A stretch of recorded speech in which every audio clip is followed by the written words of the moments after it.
day in Denver after a storm passed through yesterday. It's 40 at kickoff, getting set now for the Steelers and the Broncos. We'll see Pittsburgh's offense on the field first as Denver won the toss, as is customary. John Fox deferring. And again, your final thought here before we get it started. Well, I think it's just the start of the game. The Pittsburgh Steelers are on the road. Even though there are a lot of Steeler fans here, be conservative. Don't let the crowd and the Broncos get emotionally into the game too early. All right, so Roethlisberger, we'll get a quick look at him. Right off the top, well, he looked like the quarterback you saw last week against Cleveland, the quarterback who had to miss the game the week before that against St. Louis. And you talked to him at length last night, quarterback to quarterback, about all the complications that come when you have a left ankle injury, right-handed thrower. We're going to get into that during the game. Prater to kick to Antonio Brown. Prater's had only 3 kicks returned at home this year. Here in altitude, yet another touchback. In fact, it hits the crossbar and bounds all the way out. Stop right there at the 20. Stop right there. Okay, we'll start it at the 20. That's how you get a touchback in the NFL. Here comes Ben, 4,000-yard season, second time in his career. He's never lost a road playoff game, but he only had 1 year where he had to go on the road, and that was back in the 05 season, and he won here in the AFC Championship game, his second year on the way to beating Seattle in the Super Bowl. There's Legursky for Pouncey. Watch that today because Legursky's not 100%, and Redmond for Mendenhall. Second career start, Mendenhall season over, torn ACL. This Denver defense put up a big performance last week. They'll need another one today as they go with Redmond fighting for 2 yards, running into the arms of Joe Mays. They gave up only a touchdown last week to the Chiefs, till Kansas City beat them 7-3. Here's their line up front. Dumerville, he can certainly harass the quarterback, and they hope to get on Roethlisberger early. Same goes for Von Miller, the rookie Pro Bowler. And opposite the Hall of Famer Champ Bailey, you got Andre Goodman, who's had another very solid season and who has 2 career interceptions of Roethlisberger. Second down and 8. And they go 5 wides.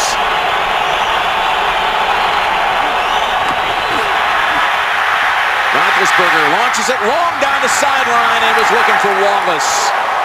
But Champ Bailey wasn't going to let him out of his sight. Well, Jim, we've talked so much about Ben Roethlisberger already. Let's watch the difference. Back in week 8, this plants that foot, turns up on the left, gets through the throw.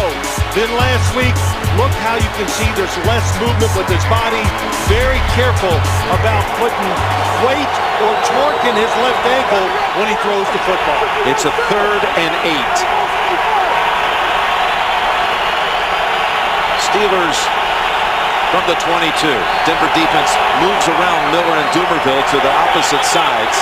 Ship them around. We've got a flag down. And Ron Winter is today's referee. Encroachment. Defense. Nose tackle moved into the neutral zone, causing the offensive false start. 5-yard penalty. 3rd down. That's number 98, Unrein. Don't forget, when you jump into that neutral zone, if an offensive player moves, that's going to go against the defense. That's a good call. And that call, that offsides or neutral zone infraction, will change the play call for the Steelers in a situation like this. So it's a 3rd and 3, and he's still going to go gun with Redmond by his side.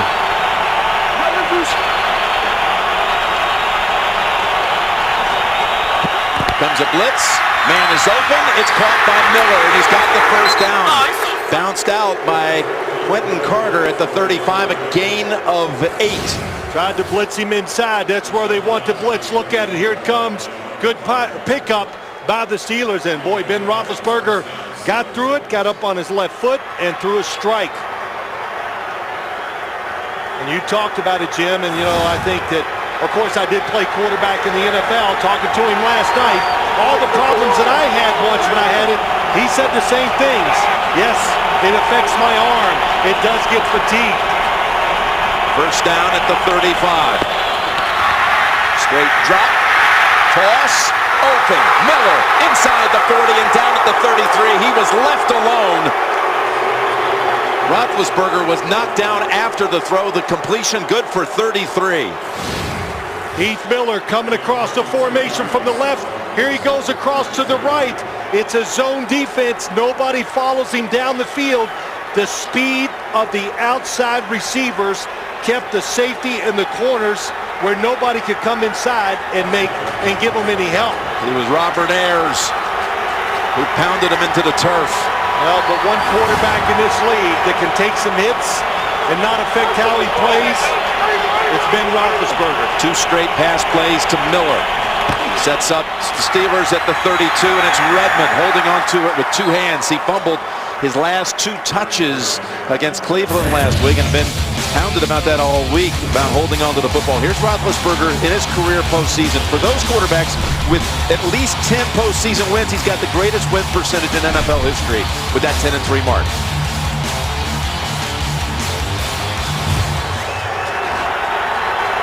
He's had 5 opening drive touchdown passes this year. They're an excellent team right at the start. 6 overall touchdowns, first drive scores by the Steelers this year. And Mike Tomlin shaking his head as they reset, remark at the 29. Tomlin taking the Steelers to the Super Bowl 2 of his first 4 years.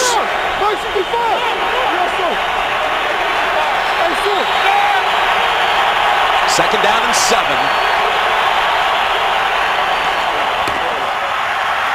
Backpedaling and throwing over the head of Antonio Brown with Goodman guarding. Looked like Brown was open. Yeah, he was, and I think we've seen it a couple throws, even a long throw down the field when he completed to Heath Miller. He's just not 100%. There's no question. So, but the good thing is he's had some experience on how to deal with it, and you make those adjustments, especially when you talk about throwing the football down the field. 7.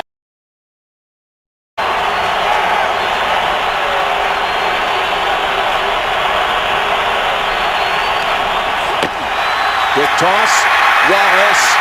Can he break free? No. He is swarmed under.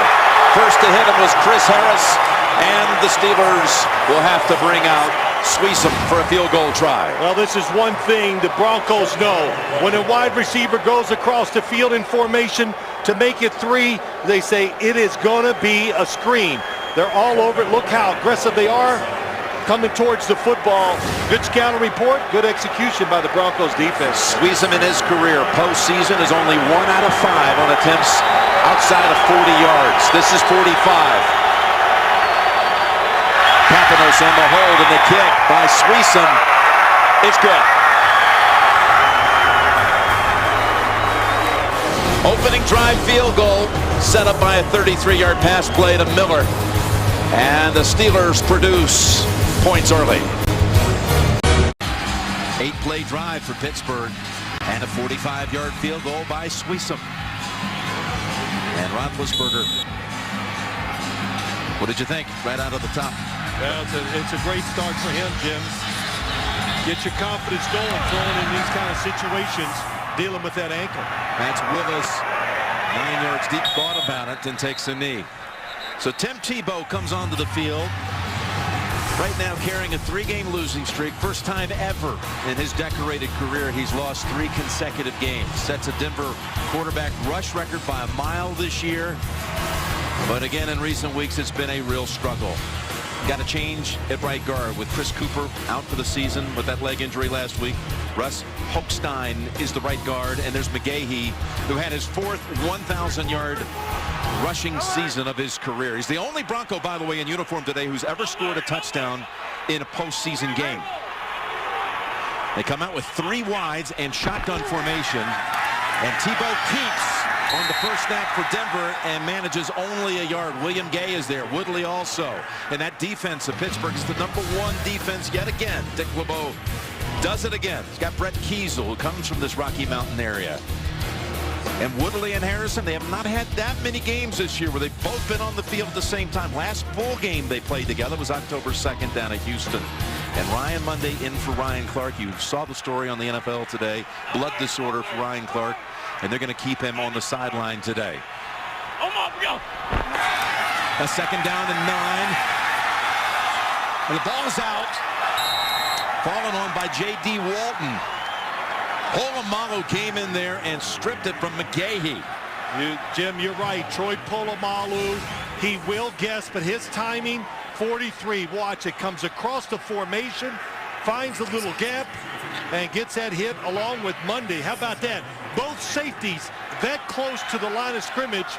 Willis McGahee, not much choice. Time he gets the football, gets hit by both safeties. Boy, I tell you, that ball came flying out, and the center, J.D. Walton, second-year man from Baylor, able to recover. So now Tebow pressed on 3rd and 7. Pocket sealed, steps up, and throws it wide of Eddie Royal. 3 and out for the Broncos. Well, the one thing when you watch the Broncos play, Tim Tebow is going to get the time to throw the football. This offensive line, they are excellent protecting. Good job of stepping up. Coverage pretty tight outside. Be careful with the football early. Pretty good throwaway by Tim Tebow. And that's now 20 consecutive drives for Denver without a touchdown. They've turned it over 6 times during those 20 possessions and managed only a field goal. So Britton Colquitt, son of a former Steeler punter Craig Colquitt, sends it 47 yards down the field. Back to Pittsburgh with the ball up 3-0. A little leftover snow from a mild winter storm that made its way through here yesterday. Aerial coverage of the game provided by MetLife. Roethlisberger in Pittsburgh from their own 30.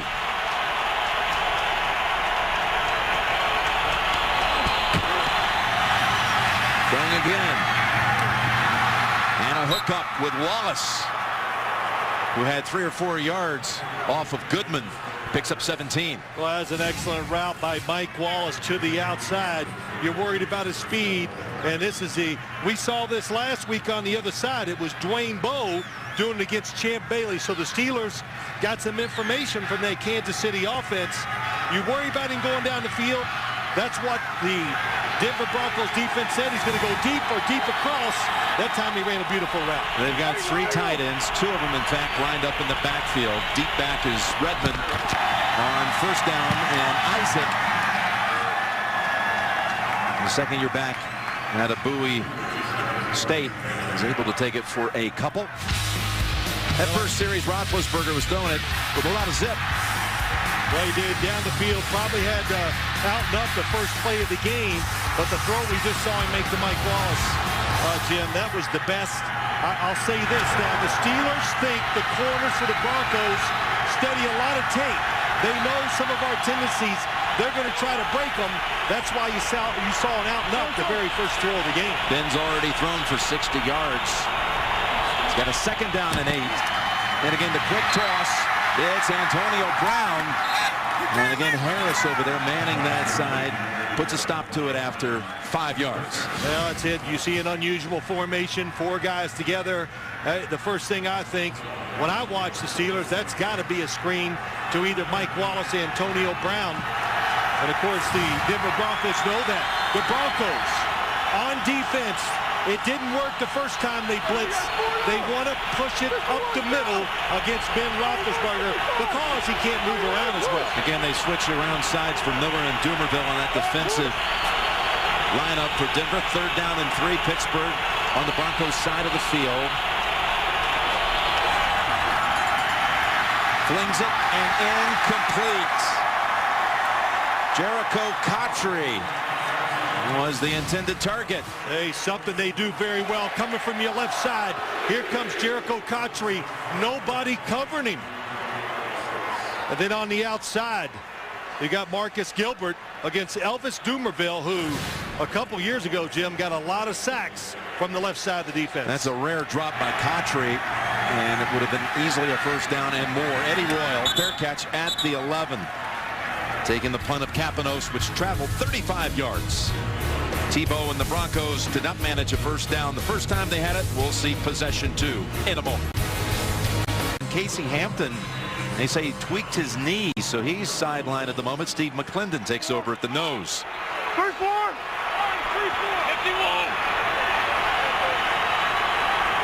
180. 1st down from the 11. And McGahee, boy, are they getting in on these backs. so rapidly. This time it's Lawrence Timmons knocking it back 2 yards. They're so good up front, the defensive lineman, that at 94, Timmons, you can see that time that Virgil Green, the tight end, who's the fullback, not fast enough to get there. And Lawrence Timmons, his strength, blitzing the quarterback and giving him an open lane to run. This guy, that's what he can do. This is the #1 rush offense in the NFL. But the first couple of handles have looked a little shaky, including a fumble. 2nd and 12.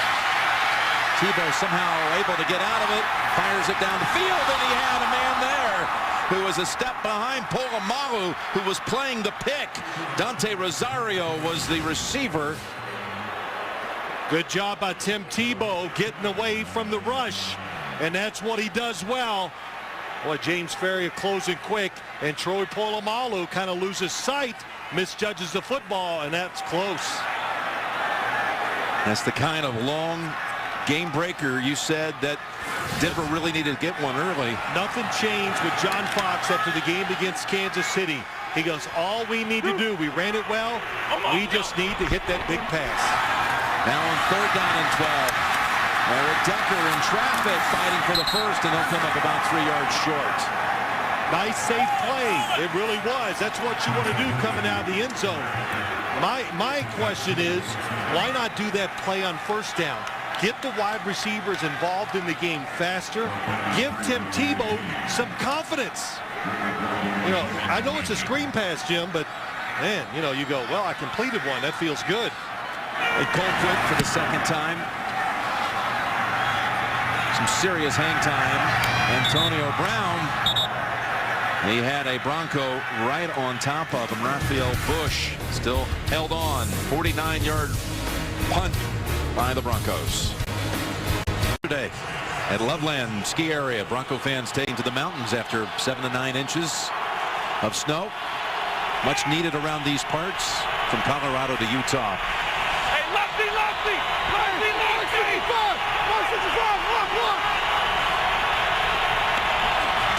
On 1st down, then for the 3rd time he finds Miller, and he picks up 7.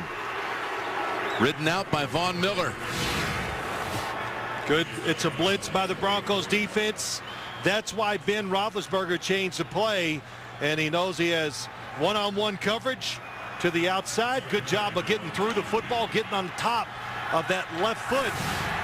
And like I said, when you're dealing with an injury, there's uncertainty, but this has to give him confidence how he's throwing the football early. 3 pass plays to Miller for 48 yards. Denver has 10 total. Redmond picks up the 1st.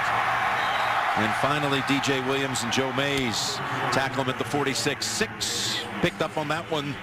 And you can get real-time scores, live video, and breaking news on your phone. To get the free app, simply call ** CBS from your mobile device or go to cbssports.com/mobile. A lot to go on with the Steelers offense. The quarterback hobbled. You know you only basically have one running back, so you got to pace Isaac Redmond.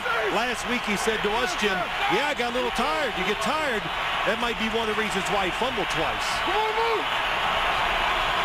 Gained 92 yards in that game against Cleveland. Roethlisberger down the sideline again and looking for Wallace. It's the 2nd time he's tried that play, but Champ Bailey, as usual, airtight.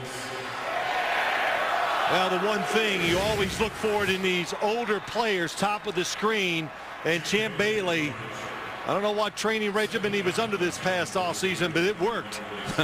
He can do it. And Von Miller, you said it, Jim, switching sides, trying to help him because that cast on that right hand, it's no doubt when you watch him play, it affects him greatly. How can you be fast when you got a big cast on your hand and you're trying to run with it? That would be difficult for anybody. A 2nd down and 10. And Redmond's double-step move, and it's effective as Redmond spins for about 9.5. And it was Bruton who brought him down kind of, again, half-yard shy of the 1st. Running behind Heath Miller that time for the 9. Yeah, good job. They like this little counter play. Heath Miller does a good job. Ramon falls to the right guard. And when you talk about Isaac Redmond, all the coaches, they talk to me. Boy, he's tough. They like his talent. And what did he say to us? I'm a one move, take it to the defense kind of guy. I'm not going down with the first hit. That's Redmond. He may get it right here on 3.5 yards. It is Redmond, and he falls, it looks like right on the line that he needed. Broderick Bunkley on the tackle. And again, Redmond, just his second career start, and getting the start because Richard Mendenhall last week against Cleveland, season ending right there, torn ACL. And everybody's been talking about Roethlisberger, rightfully so, but yes, what a tremendous loss. You said to me this week you thought Mendenhall was one of the top 10 backs in the league. I don't even think that's a question. I threw that out there to the Denver Broncos, and they went, oh yeah, because he's got power, he has the speed and the feet to get outside anytime he wants. So the Steelers have another first down at the 43. Redmond getting a lot of work now in this series, into the pile for about 3. And you talked about how thin they are at running back. With Mendenhall's season over, he got Noeldy Moore out for this game with a knee injury. They've had to bring in the likes of John Clay off the practice squad, sign another guy this week, Chad Spann. But then worst of all was just this awful tragedy for their running back coach, Kirby Wilson, this week. Right. In a fire at home early Friday morning, 3 o'clock in the morning. He's back in Pittsburgh in an induced coma, and very much on the minds of these Steelers here today. 2nd down and 7.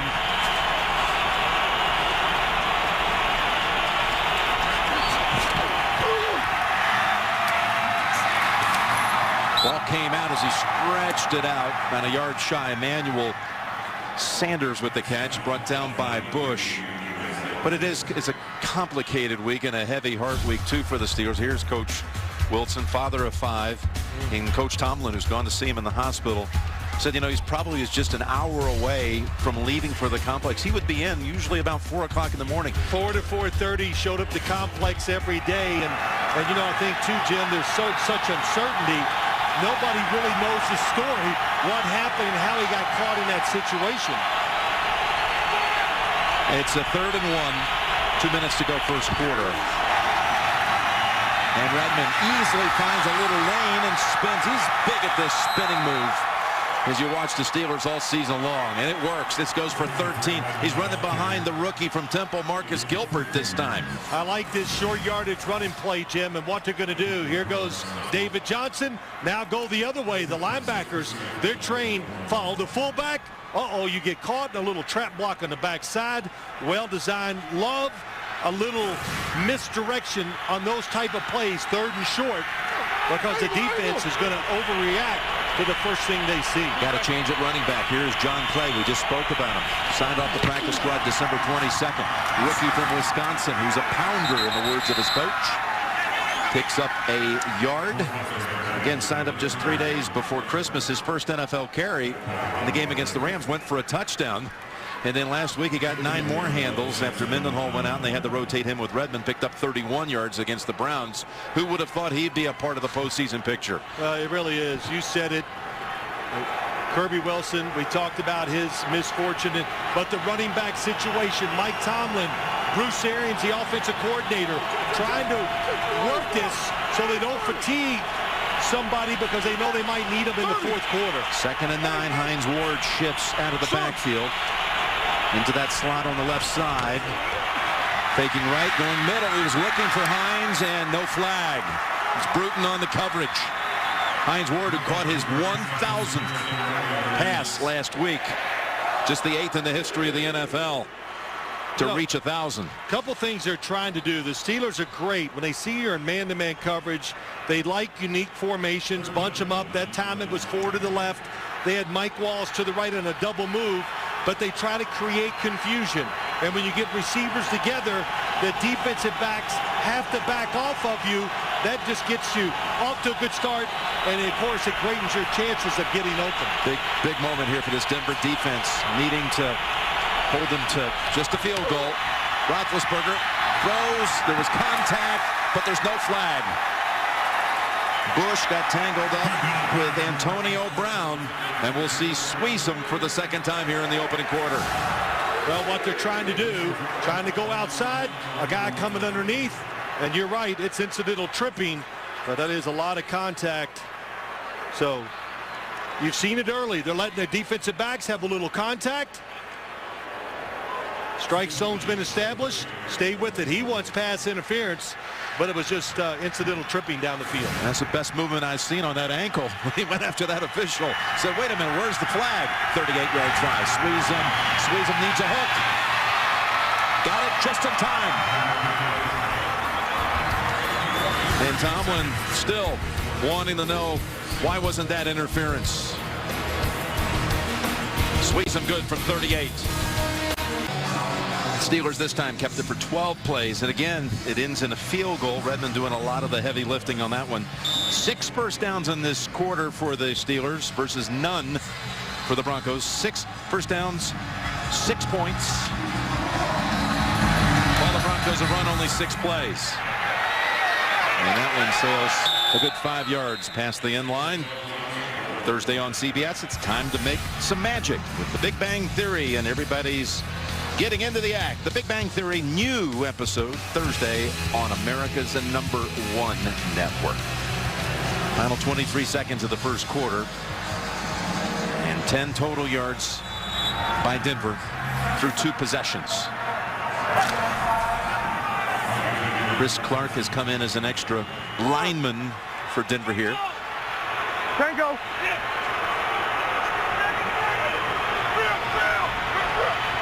Alert, alert. 94. Yeah. Look how many people near the line of scrimmage. And once again, they have no chance after the exchange. A loss of 2 for McGahee. This time as Polamalu is reading it right every time, as is Lawrence Timmons for the 2nd time in the backfield. Troy Polamalu on the blitz. They're playing run all the way. Nobody back even worried about the pass for the Steeler defense. So that means Denver ends up with 8 total yards in the quarter. 6-0 Pittsburgh after 1, and you're watching the NFL on CBS. The one-sided first quarter numbers, but it's only 6-0 Pittsburgh. NFL on CBS continues. Our executive producers Sean McManus and Harold Bryant, and Sparrow and Mike Arnold in command here on site. Jim Nance, Phil Simms for the calling of the Broncos and Steelers. And let's see if Tebow can manage to move Denver on 2nd and 12. Fires it, has the completion. Ball is out. Decker just pounded on the completion. He was walloped by Monday and Harrison. They're calling it on the field a catch for 20 yards. It's a zone defense. James Harrison watching the quarterback. He sees the completion, goes inside, and gets the hit low on Eric Decker. So the ball popped out, but that was once the ball hit the ground. So it's going to be a 20-yard completion in an injury timeout. Mike Tomlin challenging the play on the field that it was a fumble. Decker limped off with a knee injury. Pittsburgh was challenged a ruling on the field of a completed pass. You'll see a sequence of replays. It's very close. Decker hit low by Harrison, and was the ball squirting out before the elbow hit the ground? That's the question. Well, let's just watch it, Jim. Harrison on the hit. Is the ball moving out as it goes down and turning? Very close. You know, if you're going to judge it that tightly, I don't think they will. I think it's going to be down by contact. So you see the back of that football. It does move, but of course it is allowed to move in the process of a catch. And by the way, there seemed to be confusion instantly on the field. The ball was, this is something that's important because you have to have evidence the ball was recovered, and Monday will pick up the ball here. You know, the other thing is, and I don't want to, you saw James Harrison been fined many times for high hits. And this time he comes in low. He went down low, and that's one thing you got to worry about a little bit. Yeah, we're going to protect certain parts, but all of a sudden these defenders, they'll start, well, okay, we'll hit them below the waist, and that can be just as dangerous as we saw. Well, Eric Decker, who fought injuries all of last year, and he gets hit in the side of the knee right here by Harrison. Well, there's no doubt when you see Eric Decker going to the ground, the football does turn in his hand just a little bit. The back end of the football, you could see it turn as he goes to the ground. It's spinning. Yes, but I don't know if that's going to be enough to rule it a catch and a fumble. Well, it's a really significant ruling coming up here, because it's either going to be a 20-yard pass play or a takeaway, and Pittsburgh would be set up at the 39 of Denver.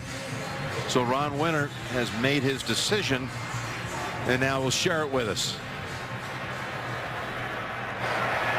After review, the receiver did not maintain control of the ball throughout the process of completing the catch. Therefore, it is an incomplete pass. Please reset the game clock at 14:56. Well, there you go. It's ruled an incompletion. Third down. Pittsburgh is not charged with a team timeout. Well, we covered everything that's right. 2 feet on the ground. No time has really elapsed in there, Jim, for him to show complete control of the football. Then once he goes to the ground.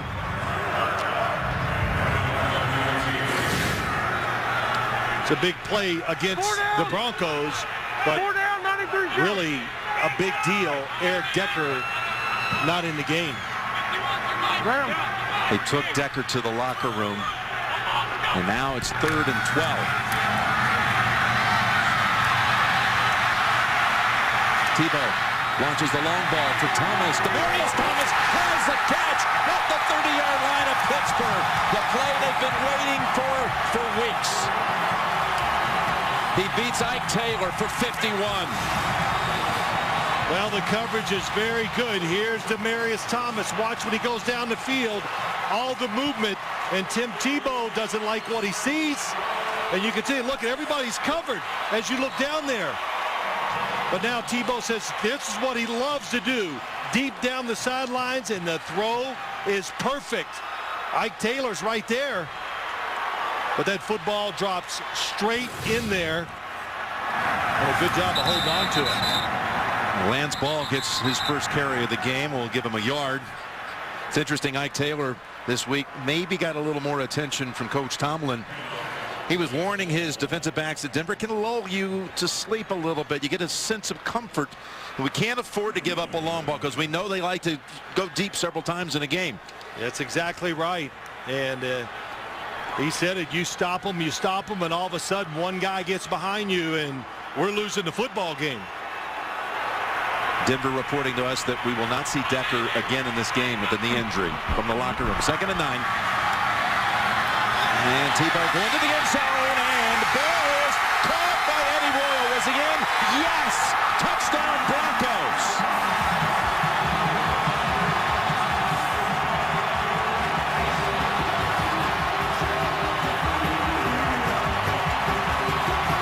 There's a Steeler down, Brett Kiesel. They come back from 3rd and 12. Hit 2 big pass plays. Eddie Royal on the receiving end. First touchdown in 22 drives. Back to the early stages of the 3rd quarter at Buffalo on Christmas Eve Day. Well, you talked about the one thing that Tim Tebow likes to do the most, and that is just throw it long. It frees you up. There's no decision to make.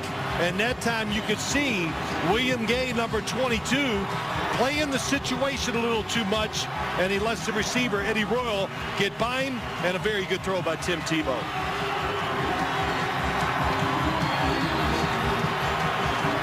Kiesel slowly makes his way to the sideline, and the touchdown has been confirmed upstairs. Eddie Royal caught only 1 touchdown all season. With this emphasis on the running game, he had only 19 receptions. And Prater puts Denver in front 7-6. A 30-yard strike. Tebow to Royal, and just like that, Denver has taken the lead. Well, consider that the Broncos face 3rd and 12. They then go 51 yards to Demaryius Thomas, a 1-yard run by Ball, and then a 30-yard touchdown pass from Tebow to Eddie Royal. Things change so quickly. A touchdown pass against a defense that had given up 1 touchdown pass in the last 6 games. And produced by an offense that hasn't been able to put anything on the board. And Prater gets a touchback, but not with the same number of style points he got on the opening kickoff. Let's watch Tim Tebow. He drops back. He knows he's going to throw it down the right side. Nice look to his left. He keeps the safety out of there. That's the one thing that he has been doing the last couple weeks. He knows he's going deep. Nice move by Eddie Royal. And the speed, you can see it, but make sure the safety can't get over there and help him. James Harrison on the outside. Brett Kiesel, 99. I don't know what happens, but he falls right to the ground.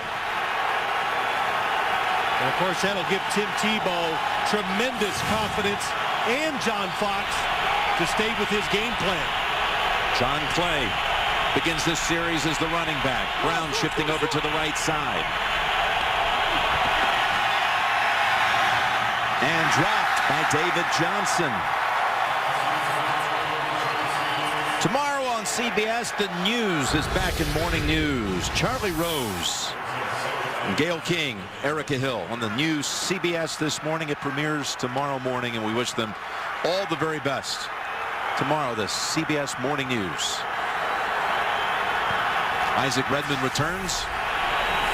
That's 2 drops by the Steelers, one by Cotchery that would have gone for a first down and a whole lot more and sustained a drive. And that one by Johnson.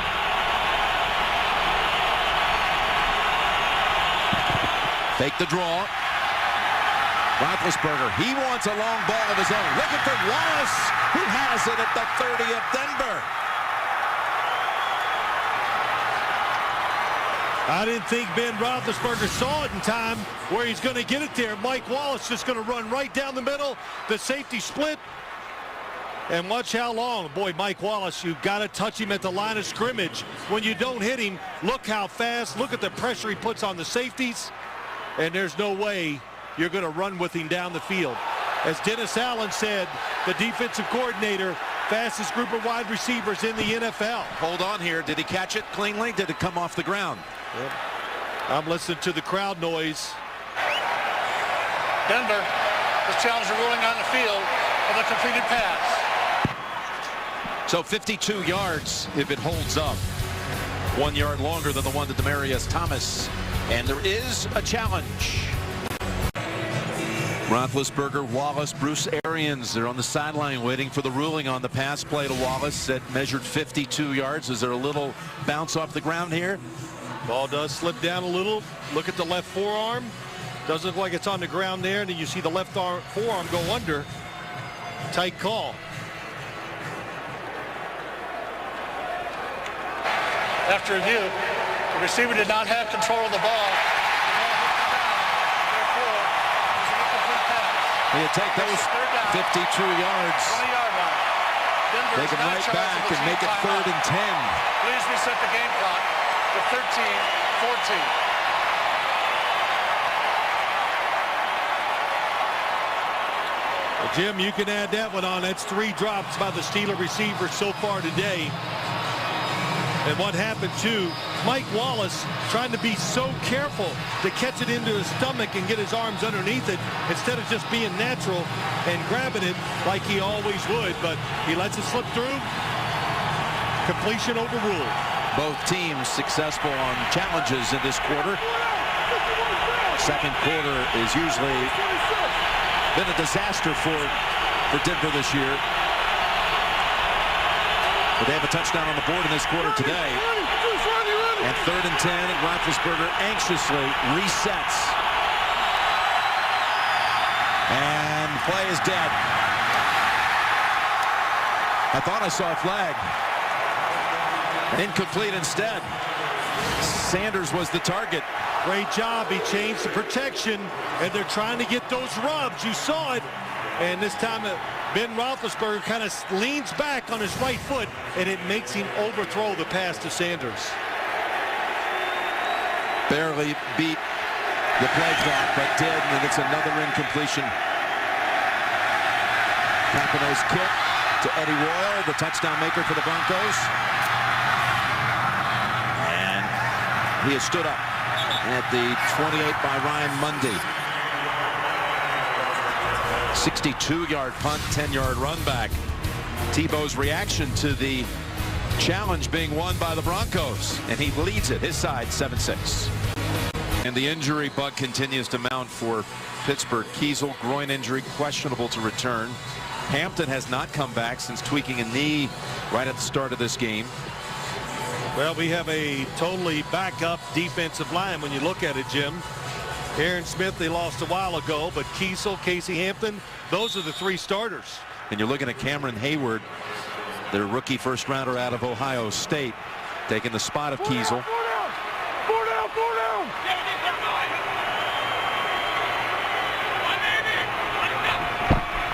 First and 10 from the 27. And that time it's good for about 2 for McGahee. Dick LeBeau continues to bang out the hits, doesn't he? Well, 74 years old. Of course, he came in last night to talk to us. I said, well, Coach, how about the option? If you dealt with it, and he goes, it's a good thing about being old, Phil. I've seen it all. And he goes, yes, even when I was a player, I dealt with the option, and that was with Bobby Douglas back with the Chicago Bears. Had a tough time, taught his guys the option all week. He says, guys, don't fall asleep. The base runs where they line up like this and running at you, that's what Denver does well. Play fake, 2nd and 7. Tebow down the field. Thomas has it in stride. Tries to get away from Taylor. Cuts back twice on him and takes Taylor with him to the ground at the 13. He beats Ike Taylor for another long one. This time 57. Here's what you worry about. Thomas comes down, makes a little move, then takes off. So watch Ike Taylor. Everybody else is up because they're trying to stop the run. That was some nice move that Demaryius Thomas makes. And now you're chasing. Good job of tackling before he scores the touchdown. This is what they do so well, the Denver Broncos. They have a lot of ways to throw the football down the field. And John Fox, give him credit, says we're staying with what we've done this year. Officially goes for 58 yards, which is the longest pass play of Tebow's 2-year career. And for Thomas, that's 2 catches for 109 yards in this quarter. Denver's called a timeout here, Broncos. Yes, Denver called. Here's what you worry about. Last week we saw the Kansas City Chiefs. They had the corners that could match up and take the pressure of covering one-on-one outside all week. Everybody has said it. All the experts said it. Can the Pittsburgh Steelers put everybody up there and commit to the run to stop it and then still cover one-on-one on the outside? Well, the answer now after 3 passes down the field is no. That's a lot of pressure no matter how good you are outside. Pittsburgh was the only team in the league this year that did not allow a 100-yard receiver. Thomas has managed that in this quarter on 2 catches. And the Broncos are set up at the Pittsburgh 13. Tebow still has it. Tebow to the 8. That's Taylor and Mundy coming up, and it's a 4-yard run. You know what's amazing? He completely fools the defense. James Harrison doesn't see it till he gets outside. It's still only a 5-yard gain. James Harrison says, well, he hasn't kept it yet. Here he is, still able to get out there and get involved in the play.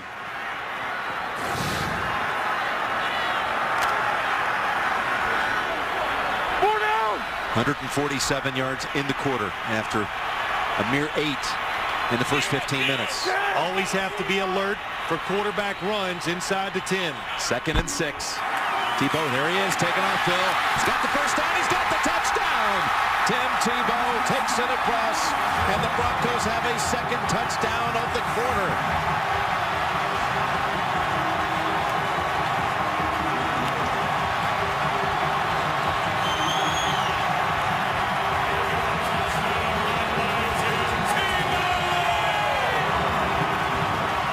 Just as you called it, Phil, Tebow, that was the play call all along, and running behind Zane Beadles and Orlando Franklin, 8 yards and a touchdown.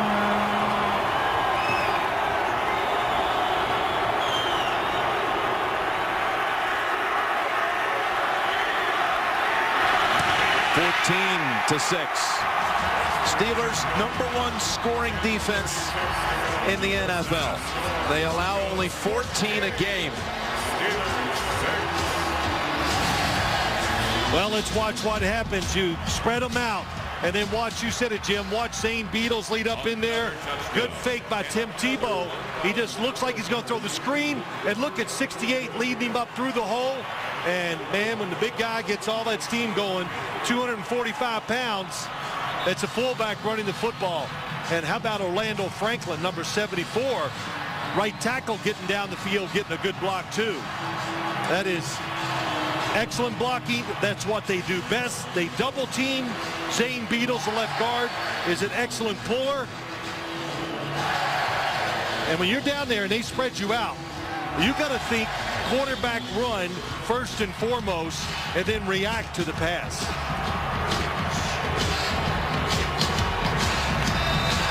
It's the 7th time this season Tebow has thrown a touchdown and run for a touchdown in the same game. Well, when we talked to Tim Tebow on Friday, you said it, Jim, and we talked about it, how relaxed the team was, that he was. And his one comment to us, he goes, gosh, I just wish they'd let me get in the game and be myself.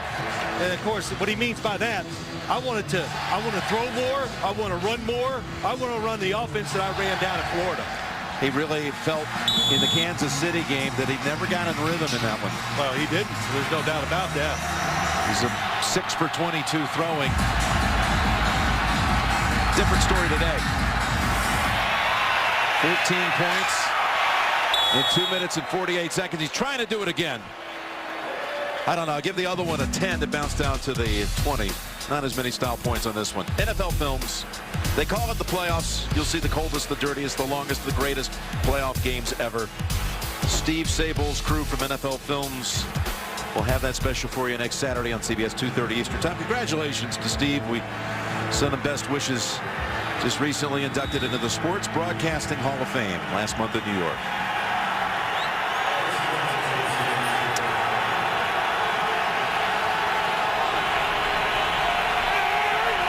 Broncos are doing so well, they're drowning out the Steeler fans. It's Redmond. And again, he spins out for a gain of 3. It looked like a no-gainer, but was able to pick up a mild gain. Well, look at Tim. Boy, I tell you, Tebow, he's...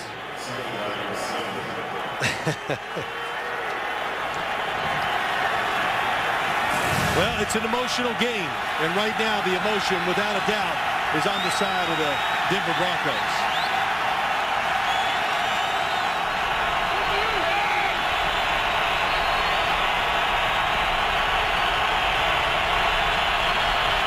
Second and 7. Dumerville and others come crashing in. It's Ayers who got to him. And that left ankle has been re-aggravated again. Dumerville makes him step up. Oh, man, and it's Robert Ayers who just, Max Starks gets him going backwards. Maybe Starks gets tripped by another offensive lineman, but they just run him over for the sack. Roethlisberger stays out there. Ayers, who's lined up against his old college roommate, Ramon Foster, back in the days at Tennessee. And Roethlisberger in Pittsburgh call a timeout.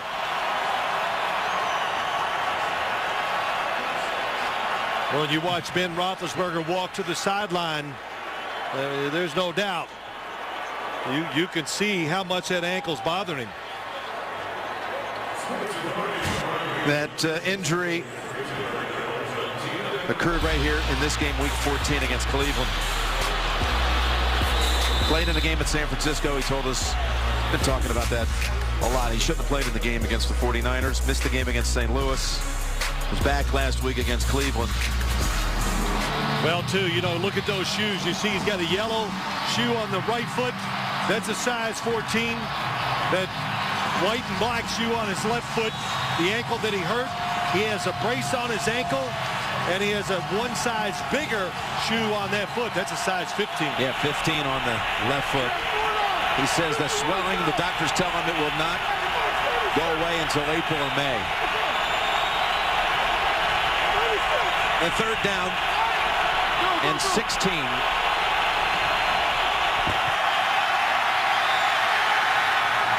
He's intercepted. He's intercepted by Quentin Carter, the rookie from Oklahoma. And again, Roethlisberger hit the deck. The fact that he can't move, what happens is that he's going to take some chances throwing the football. It's a three-man rush. Watch him hug up. And as they do, Ben Roethlisberger, here he comes right into him, knows he has to throw the football before he wants to. He's a little off target, and it leads to an interception. Look at that, DJ Williams. He waited. Now Roethlisberger lets it go because he wants to protect himself. The coverage down the field, very good. Only the third interception at home this year by the Broncos. Had not had one since Andre Goodman picked off Sanchez and the Jets and ran it back for a touchdown. This ball comes rolling back to Tebow. Finds a little opening to fire it to the end zone. Incomplete. Polamalu almost had the interception. There is a flag down. Matthew Willis was the receiver. And the flag is at the line of scrimmage. Matthew Willis was uncovered. Personal foul, roughing the passer. Defense number 92. And last after this to the goal. First down. James Harrison far outside to the right. Hits him after he releases the football.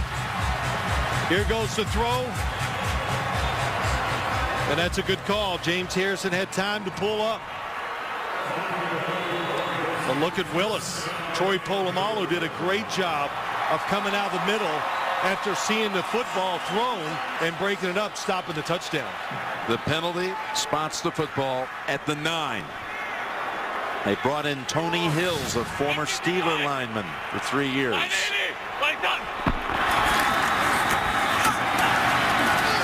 Harrison has hold of McGahee. Pickup of 1.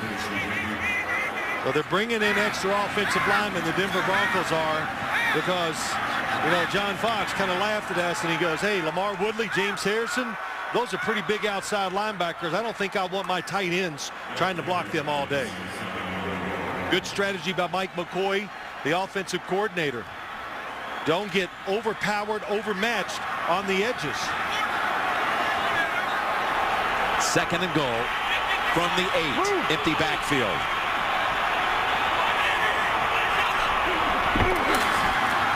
Pass to the flat. It's Eddie Royal. And he squirms to about the 2, maybe the 3. Boy, really well done. Eddie Royal, so valuable, I think, to this offense. Good job by Tebow. Hesitating on the throw, gets it over Timmons, but tackling Eddie Royal in the open field, that is a wonderful job by William Gay. Eddie Royal comes in motion. They give him the ball. He's the option guy a lot of times when Tebow runs the option. Good screen guy, and we've seen fast to go down the field for the long throws, too. 3rd and goal, and Lance Ball is the running back. Again, that defensive front without Hampton, without Kiesel. Can they make the stop here? Rolling out, Tebow, Polamalu coming in on him, pass thrown, and it's knocked away by William Gay. Matthew Willis appeared open for a moment, but Gay caught up to it. You got to like what the Broncos are doing. The screen pass, we saw Tebow run for the touchdown. Obvious passage situation, no decision to make here.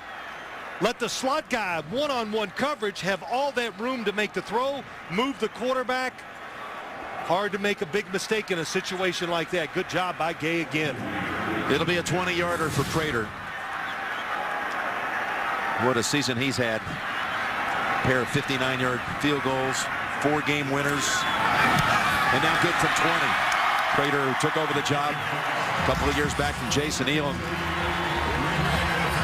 17 points in less than 6 minutes.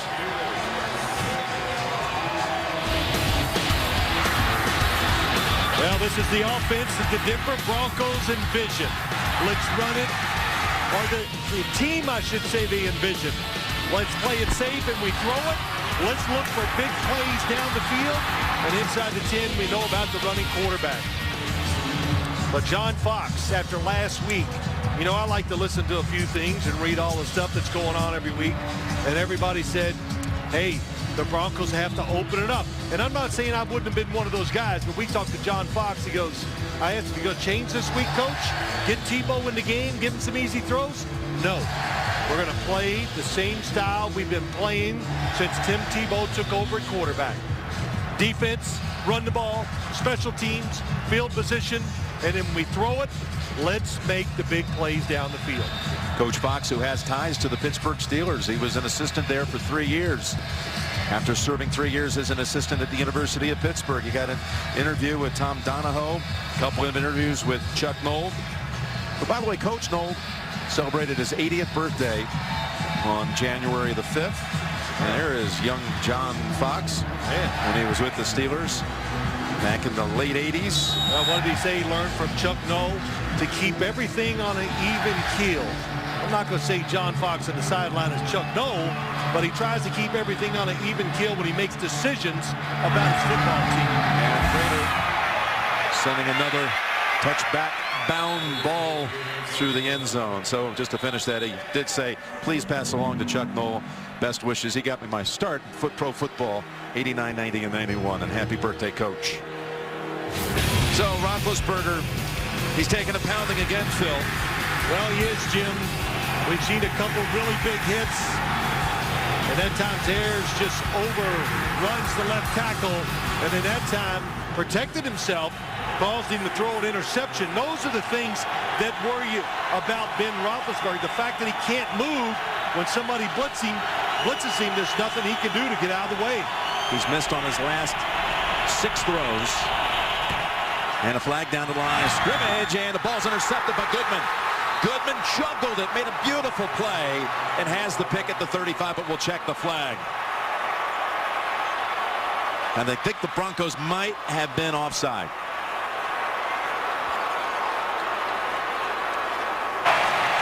Offside.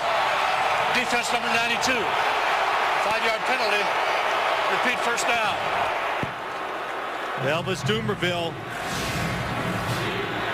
number 92, closest to us on the screen. He falls forward, gets into neutral zone.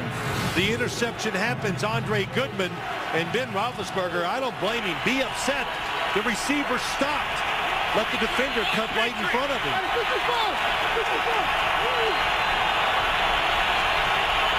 So 1st and 5 instead of a second pick of the quarter. And Redmond. 2 Broncos had him for no gain, but he manages to pick up 1, maybe 2. Thursday on CBS, gather the family for the new comedy Rob, starring Rob Schneider and Cheech Marin. It's premiering right after a new Big Bang Theory, only CBS. No huddle for the Steelers, and it looks like the Broncos got jumpy again.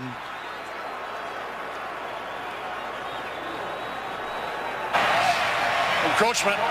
Defense number 98. 5-yard penalty that results in a first down. Yeah, that's the 3rd time that defense has done that. McBean a couple of occasions. Well, I think one of the reasons why, Jim, the crowd noise, the excitement, and all you've heard about all week, they got to get some pressure with their pass rush against Roethlisberger, because 3 straight weeks in a row, the pass rush non-existent. McBean, who was on the Steeler roster back in 2007. First down. Wallace incomplete. Cutting across the middle, incomplete.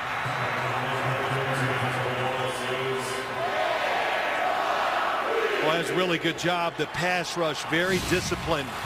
They keep everybody in front of Roethlisberger. So in other words, he wants to run, nowhere to go. Stay in your rush lanes. Don't get behind the quarterback.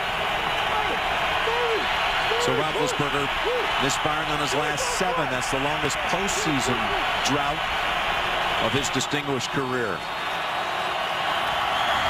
Stay on the ground. Redmond. Early contact, no gain. This time it was Hunter along with Mays to make the hit.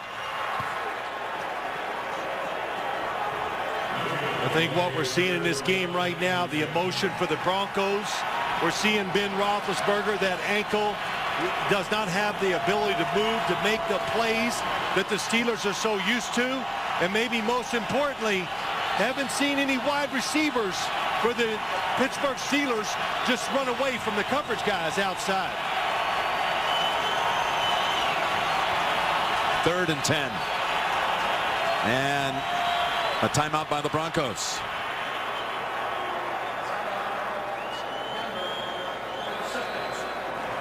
Coming up, the Sprint halftime report. JB, Dan, Shannon, Boomer, Coach Cowher. They'll have their thoughts on the first half of this one, plus highlights of the Giants' victory over Atlanta. All coming up, Sprint halftime report. Second quarter for the Broncos this season. It's been the worst single quarter by any team in the league since back in 2000.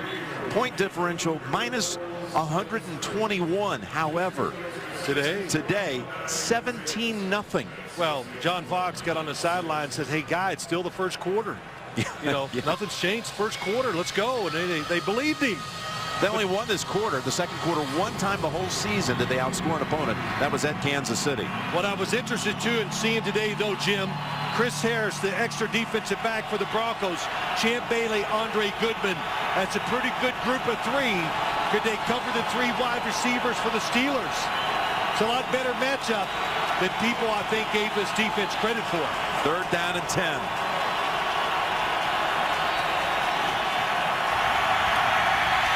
Again, more pressure. Open man is Wallace. Great contact by Carter. Wallace in the open field, you thought might make the juke and pick up the first, but he's held to 7 as the rookie puts it into the series. Look at all the blitzers from the left. Roethlisberger can't move. Good catch by Mike Wallace.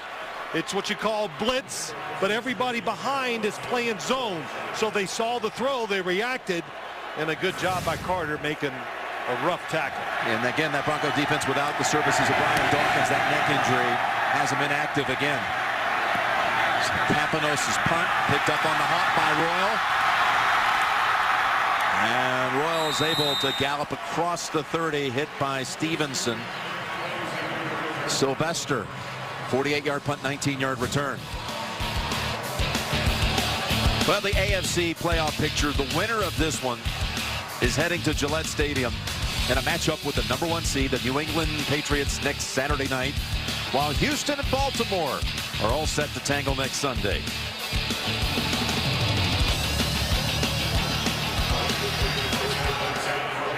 On the NFC side, Giants at Green Bay, New Orleans and San Francisco next weekend.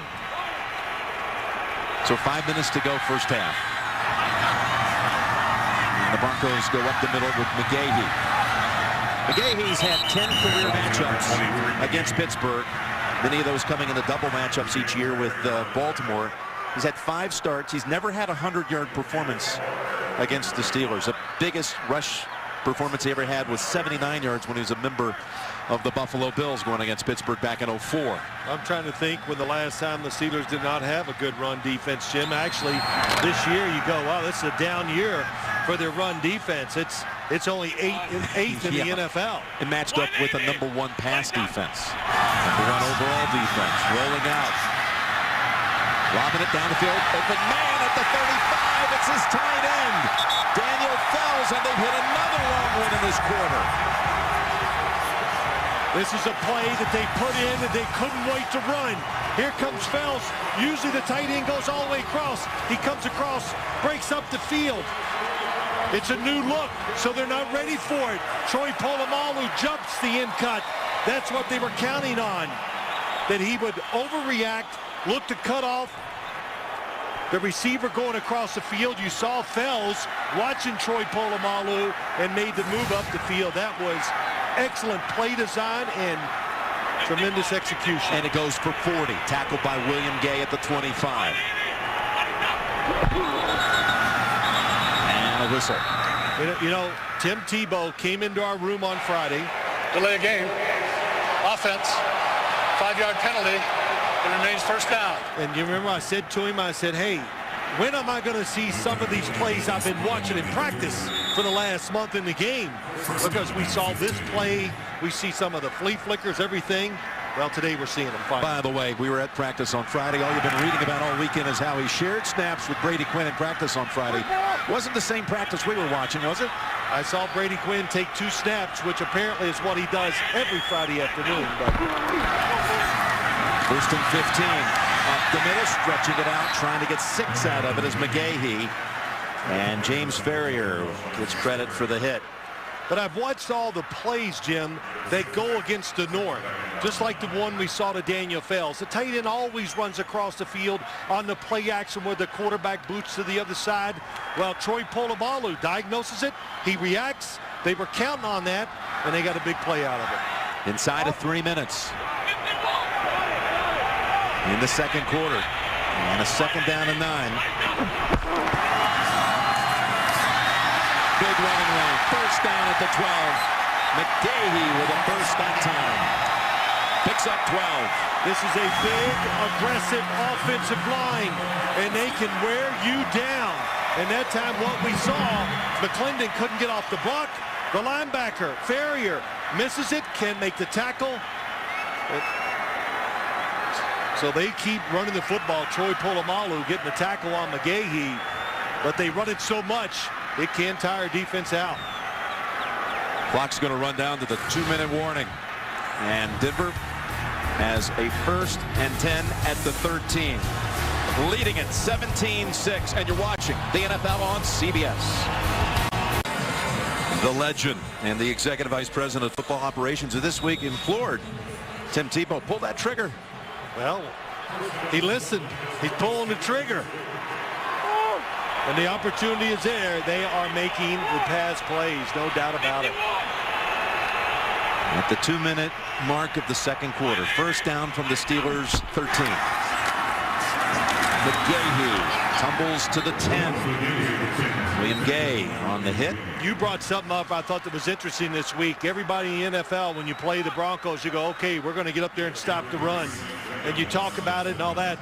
And Jim, you said it. They talk about it and look at it. Last week, Kansas City, that's all they talked about. And they still gave up well over 200 yards rushing.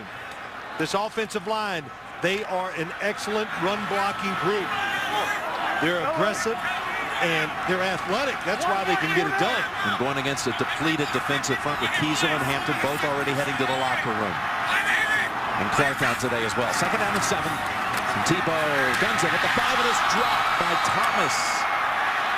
A rare drop by the 2nd-year man out of Georgia Tech, a 1st rounder a year ago. His rookie season was pretty much washed away with an Achilles injury. Did he take his eyes off of it? Bottom of your screen, here comes Troy Polamalu. Doesn't look like it, just dropped it. And when you got Polamalu in your vision, in your sight line, you know he's close. You don't see that drop ball a lot more often. But it's a 3rd down now. It's different, 3rd and long. Still, you got to think run if you're the linebackers here trying to defend this.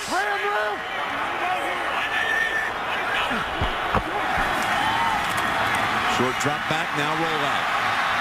Tebow in trouble, throws it away. He had Harrison breathing down on him. That was a big stop for the Pittsburgh Steelers. Well, these last 2. Yeah, 2 of them in a row, and the coverage down the field this time, it's excellent. Watch the 3 wide receivers trying to go across, nobody open, and then a good adjustment once they all change their route. Steelers ready for it. Yeah, like Taylor, good coverage that time on Thomas. Prater, middle of the field, 28-yard try.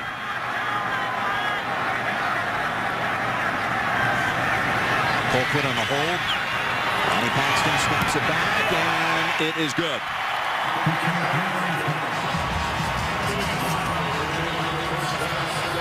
So the Pittsburgh defense keeps him out of the end zone on 2 deep penetrations. But Denver is up now 20-6 with all 20 coming in this quarter. How about a reversal here? If this was the other way around, we always say, can the Broncos come back? Now, when you look at the Steelers, Boomer Esiason said it in the pregame show. When they're on the road, look at their last few weeks. They are struggling to score points, and now they got a quarterback that's pretty immobile. This is a tough undertaking for the Steeler football team.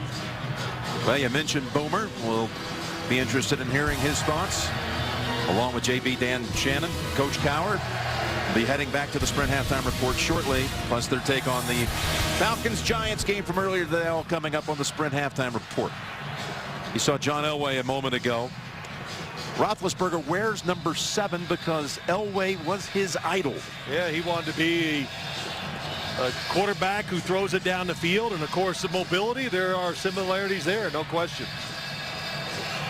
He wore the number because I admired, he said, his huge arm, his ability to scramble, and his competitiveness. I think those are all attributes that Roethlisberger certainly carries as well. As Prater, and again it's back out to the 20. First quarter belonged to the Steelers, and it could have been greater than 6-0. Just a pair of field goals, but then the Broncos got the 30-yard touchdown pass to Royal.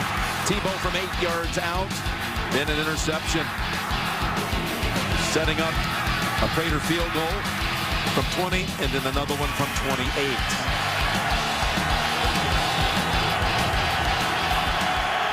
Minute and 5 to go.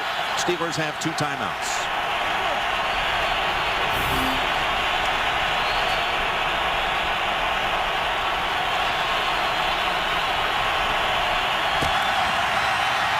One-on-one coverage, and the pass is caught. That was Brown with the catch. Goodman was in tight on him, but the perfect throw, and well done by Brown as well. 25 yards. Well, Ben Roethlisberger's missed a couple of them today down the field because he's trying to throw it soft and lay the football in there. That time, to heck with that. Threw it on the line. Good throw, good adjustment by Antonio Brown. Ball out to the 45. Stepping up and finding an open man at the 40. And falling at the 38. It is Emmanuel Sanders, who, according to Coach Arians, is as healthy as he's been all year long. He battled a foot injury late in the year. Picks up 17. Timeout called by the Steelers, leaving them with 1. This is probably the favorite play when you look at it here. Emmanuel Sanders going to go in the middle. Not sure where he comes from. They cross underneath. 2 crosses underneath. They cover it. So look at there. Everybody looking underneath, and there Sanders just hooks up in the middle. The Steelers love this. They do it very well. Good recognition by Ben Roethlisberger making this completion. Look at it from behind. Let it develop. And a good job stepping up in the pocket. Boy, Von Miller is so close with that cast on his hand, knocking it out of Ben Roethlisberger's hand. Squeeze him, loosening up. 2 for 2 in this game, both in the first quarter. First down with 51 seconds. Got time, got an open man. It's Sanders, short gain. Stops the clock at 45. Picks up just 6. Jim, you always hear me say it. When you're playing a quarterback, even a quarterback that's limited right now like Roethlisberger, a veteran, you rush 3 guys, they know it, they take their time, they make good decisions, they deliver strikes. You've got to put some pressure on him. You can't let him just stand there or shuffle around and get that extra time. Second down and 4. Steelers with 1 timeout. Roethlisberger looked long to Brown, and now throws it away. 3-man rush again. He saw Antonio Brown just a second too late. And man, when you watch it, right, Jim, is he fast? Oh. Now this Andre Goodman tells us, hey, I'm a track guy. I'm ready all year round. Yeah, he stays in shape all year by just running sprints. And then Antonio Brown went flying by it. There's Bruce Arians trying to come up with the answer in a situation like this. An incompletion from here would mean about 52 yards for Sweesom. 51. Right around his career-long number. 3rd down and 4. Oh, and a shaky snap. Ball is out. And it's fallen on by Heath Miller. Well, you got Pouncey out. You got Legursky subbing for him today. Timeout called by the Broncos.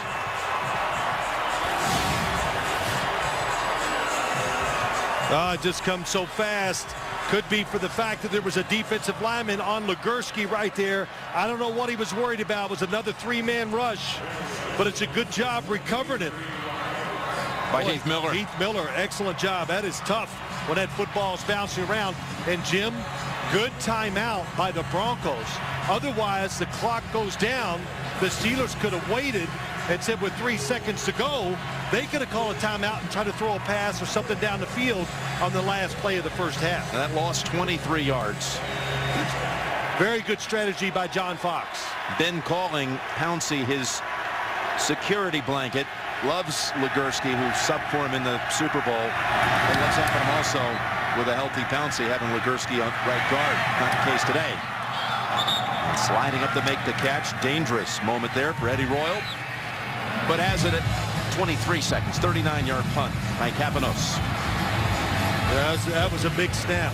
That's, as you can see, the Steelers, they're going to have a hard time generating points. And that 3, or the chance at 3,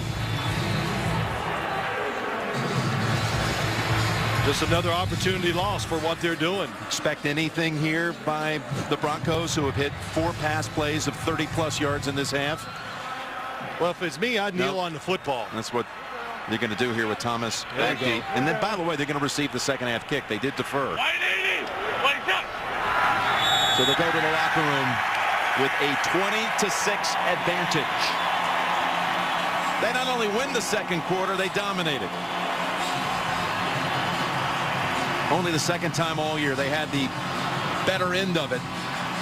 And on this occasion, it was by a wide margin. That's the end of the first half with the score. Denver 20 and Pittsburgh 6.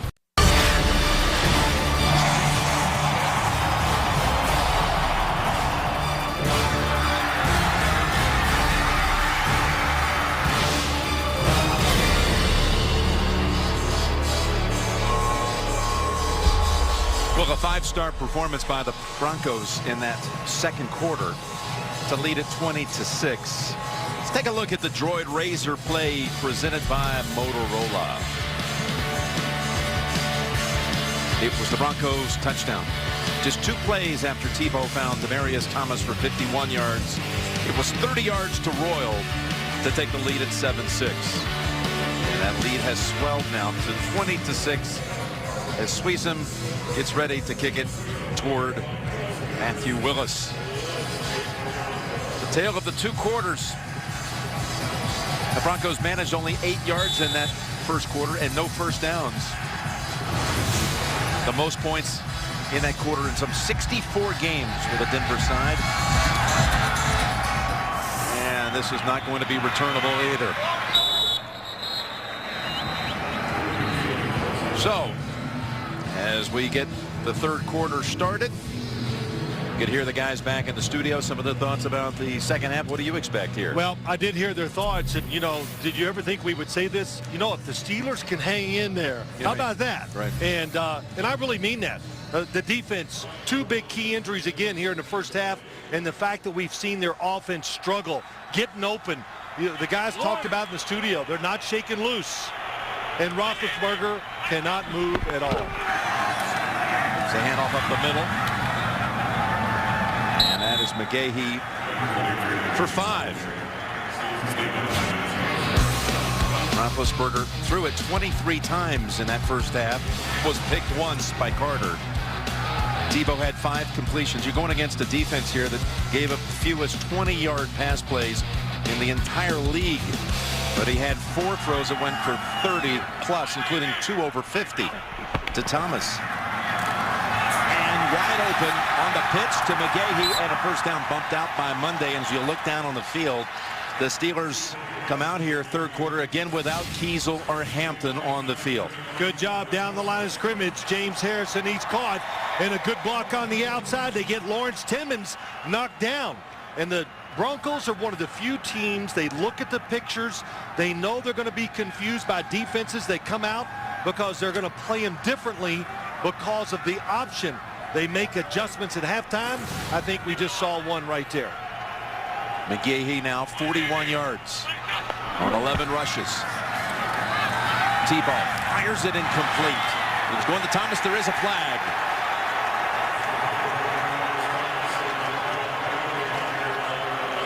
Well, Jim, there was one of those throws where he did not hesitate. He let it go. And the coverage was tight, too. Holding. Defense, number 24. 5-yard penalty and a first down. It's been a rough day for Ike Taylor. It has on the outside. That's Thomas. Good job of coming inside. He had that right hand on Thomas. He pulled him, and it was a good call. I'd say that's the Broncos' favorite play-action pass. Fake the option, the give route, or the give to the running back. Throw it over the middle to the wide receiver. 5-yard penalty, first down at the 40. Lance ball. There's Polamalu right in the middle of things, trying to pull that football out. Well, we'll show it to you as we go along here. Now, the first couple plays, this Steeler defense, they are going at the line of scrimmage. So if a runner breaks through, gets a couple yards, there's not anybody back there to chase him down and make the tackle. So Dick LeBeau, maybe a little too aggressive here early. This time, Troy Polamalu playing deep center field.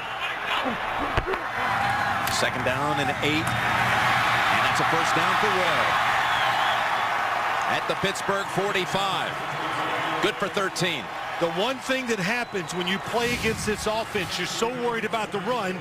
Look, nobody on the outside, because you got to go in there and brace yourself in case it's a little option or the quarterback runs. So Denver, when Tim Tebow, they go through their week of passing, they just say, well, one-on-one here, one-on-one over here. There's nothing to read. It's read your guy. Does he beat the defender that's covering him? And here they come. Everybody near the line of scrimmage. Polamalu up there. Boy, he was in so fast, they almost didn't get the handoff. Polamalu and Tebow exchange a few words. Picks up 2. You know, Bobby Douglas, that name keeps coming up. You mentioned it in the first half. Dick LeBeau mentioned it yesterday, the old left-handed quarterback for the Bears. He said, yep, I've seen a few option plays in my life. And he goes, played against Bobby Douglas. And this was really like a true triple option. Bobby Douglas read it, gave it, kept it, pitched it. Dick LeBeau played against it, had a 5-1 record against that option as a player. Second down and 8. Step back, wanting to throw. Now the third option is to run it, and he's down at the 40. And the folks here wanted a flag for a late hit, but there is not one. Gain of 3. Well, Tim Tebow looking down the field. And as he goes, watch the receivers. Again, the fake. He's looking over the middle. It's not there. There's nowhere to go. Both receivers covered. Does a good job. And then when he runs, remember, he's a runner. Is it a late hit? He's trying to get down. Or a spearing? He went head first, Jim. It's not. If he'd have slid with his feet in there and said, I'm giving myself up, that would have been fine. He did not do that. You may have seen Lamar Woodley is out. He's on the sideline with a helmet off. So more names to the list. And the direct snap here. McGahee is stopped short. He got to about the 38. Now a decision. Do you bring out Prater, who has made 59-yarders this year on a couple of occasions? No, they're going to punt it. Yeah, you know, John Fox is going 20-6. First off, Willis McGahee, the Wildcat. We're starting to see all these plays that you and I watch every Friday when we see practice. But John Fox, take no chance. Don't give up the field position. Field goal would have made, if it had been good, would have made it a 3-score differential. But they'll bypass the 56-yard attempt as Ball runs out there late. And Jim, I think this is a no-brainer for John Fox. You punt the football in this situation. It's Britton Colquitt.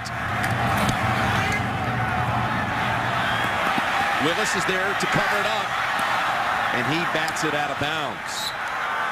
He was not going to let that go into the end zone. So the Steelers will start deep in their own territory, down 2 touchdowns. That Steeler offense, nothing happening its last 4 drives.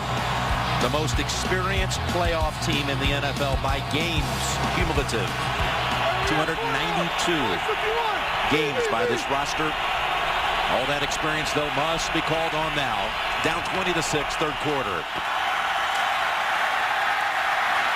Helmets are flying, and Redmond in the end picks up a yard, maybe two. Now, you know, Jim, you watch this. It's almost hard to tell that you go, wow, is that Ben Roethlisberger playing quarterback?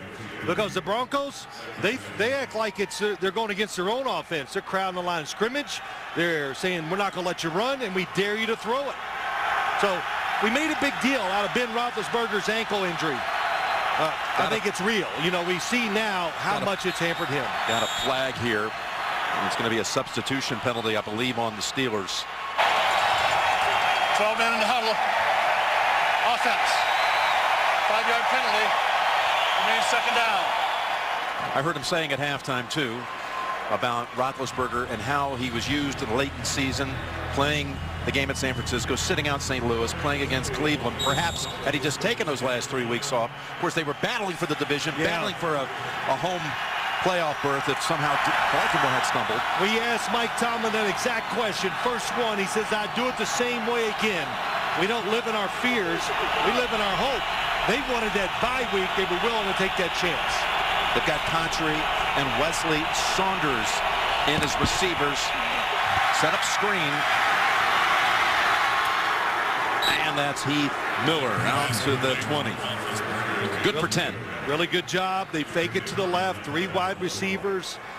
Heath Miller, they like these inside screens. The Steelers, they're good for, you know, probably anywhere from 5 to 8 screens a game. As banged up as Roethlisberger is and the pounding he's taken today, does it surprise you watching him as we have through the years, how he stays in there, how tough he is? Well, I think that's unquestioned, his toughness. The question, I think, comes from the Steelers. Does he give you a chance to get this comeback? 3rd and 3. Can the offense stay on the field? And Brown, this will be a big spot here. It looks like it's right on the line. Goodman dragged him down. Oh, that's a good spot for sure. This Andre Goodman, I think, like I said in the first half, little kept secret here. Look at this. Go back in, break back out, all over Antonio Brown. But I give a lot of credit. Chris Harris, Champ Bailey, Andre Goodman, 3 against 3. They've won that battle so far today. So Brown picks up the first. When it's man-to-man coverage. Dangerous. It's a lateral. Yes, that's a fumble. And it should go to the Broncos. They're ruling it incomplete on the field. Champ Bailey putting the hit on Wallace, and it's Doomerville who has the recovery if they want to take another look at this. John Fox has got that flag ready. That does not look forward at all. Remember, for it to be a forward pass, it's got to go forward. Well, he threw it at the 19 and the ball landed at the 18, and the challenge flag is out, and Denver has a very strong chance of winning this challenge and getting another takeaway.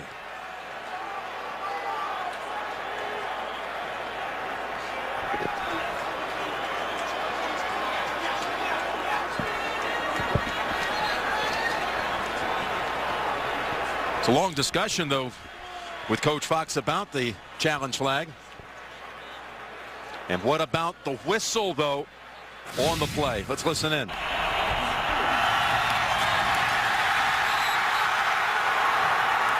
Yeah, I heard the whistle, Jim, but it was after the action. So, in other words, the football had already been ruled or been dropped. Denver has challenged the ruling on the field of a backward pass.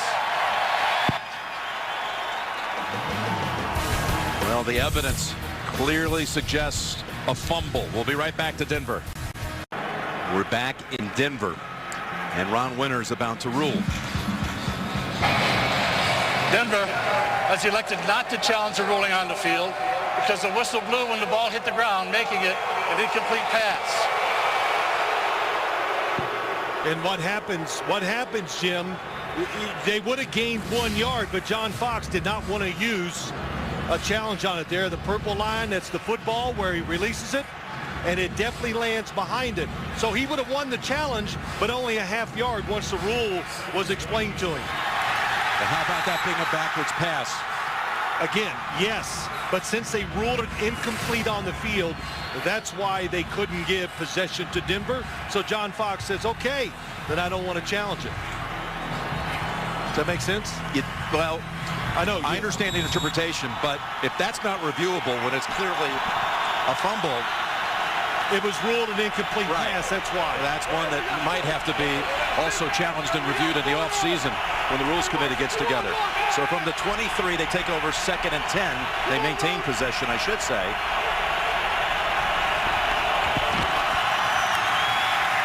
And Roethlisberger fires it. Incomplete. What a hit. Going to David Johnson, and it was D.J. Williams. There is a flag out.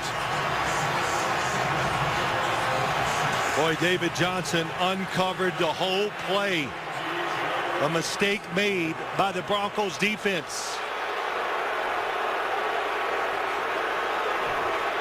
But to go back to that challenge or non-challenge, Jim, yes, huge play in this game. Points on the board almost for sure if the Broncos were able to get it. Would have been taking over the football at the 18-yard line. Now they're saying, you know, I don't know, was Ben Roethlisberger out of the pocket.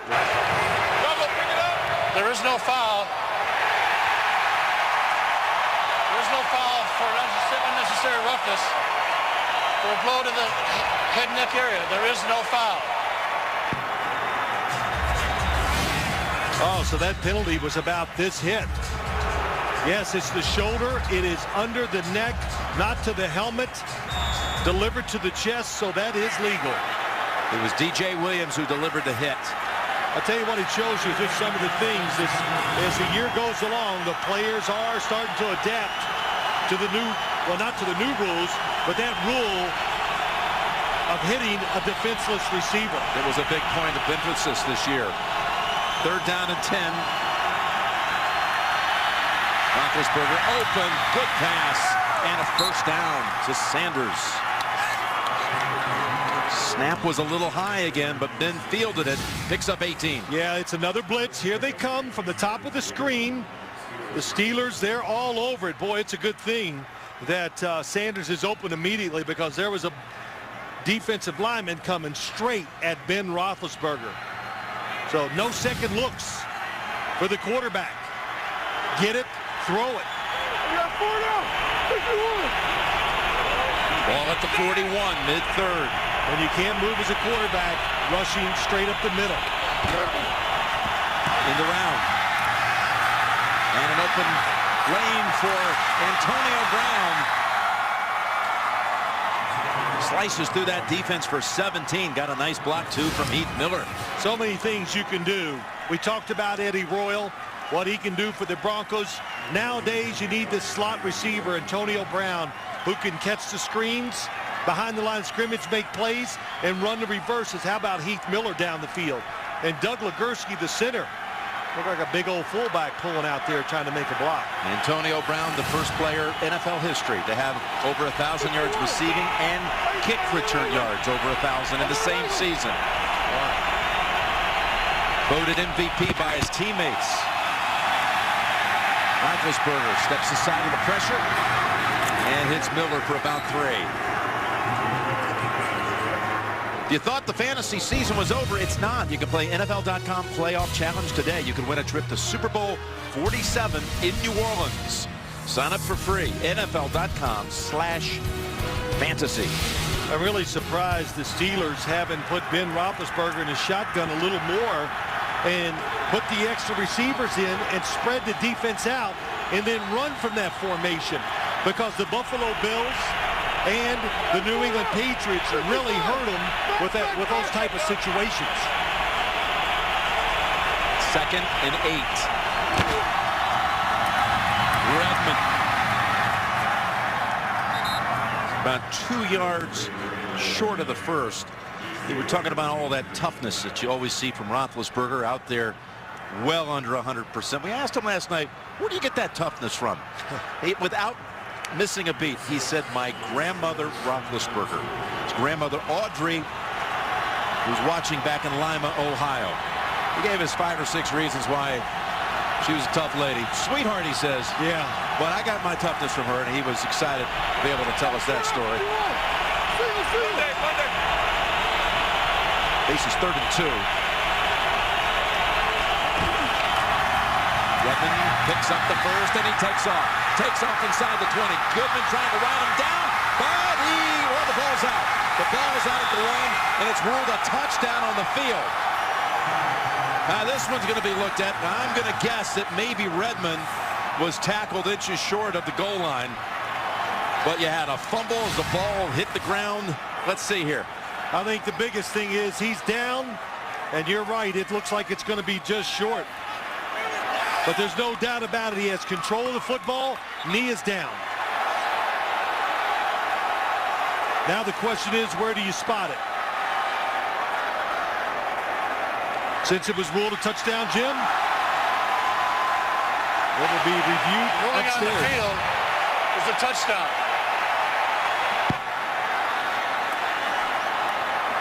So a busy day under the hood for Ron Winter.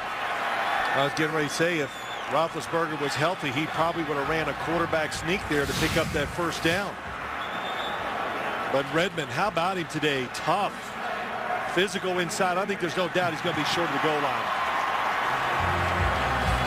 Fumble is not an issue. No, it's not.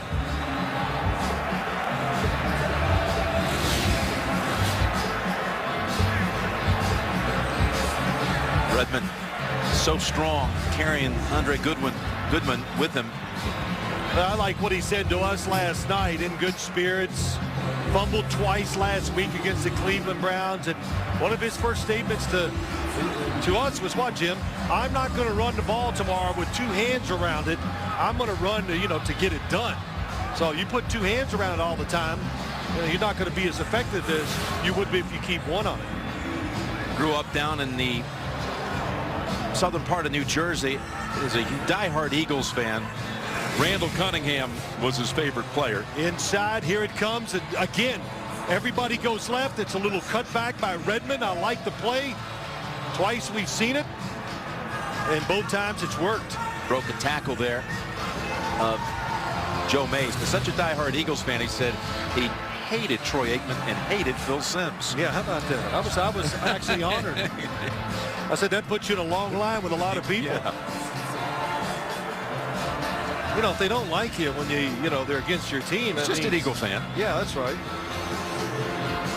I'm still looking for that first Eagle fan that ever did like me. But he's done a tremendous job. I think that's one thing. We talked about Rashard Mendenhall. What a player he is. One of the 10 best running backs in the NFL. But I think the Steelers even realized and said to us that they're lucky to have a backup running back at this point like Isaac Redmond. And Mike Tomlin even said, hey, O-line gets excited about you. After review, the runner was down by contact with the ball at the 1/2 yard line. It's a first down and goal. The clock will start on the ready for play. Well, Jim, your first reaction was right in all categories. That football is just, like they said, 1/2 yard line, down by contact. And this is the point where Redmond's hero, Randall Cunningham, could usually take care of that final yard. Quarterback sneak that the Atlanta Falcons like to figure out how to run one day. Yeah, that's right. Jonathan Scott, 72 in at left tackle.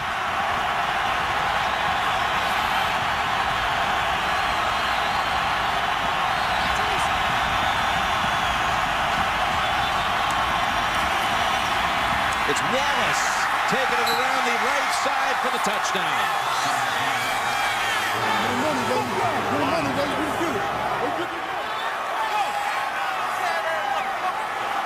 Some drive by the Steelers. Maybe a little fortune. You look back to start it. Wallace in motion, hands it to him. The old college speed sweep. David Johnson has that side sealed, and then Wallace has his first ever rush touchdown. But Jim, they're lucky. The incomplete pass that was ruled. Yep. They take it 87 yards to trim this to 7. The Steelers put up a touchdown on the long drive.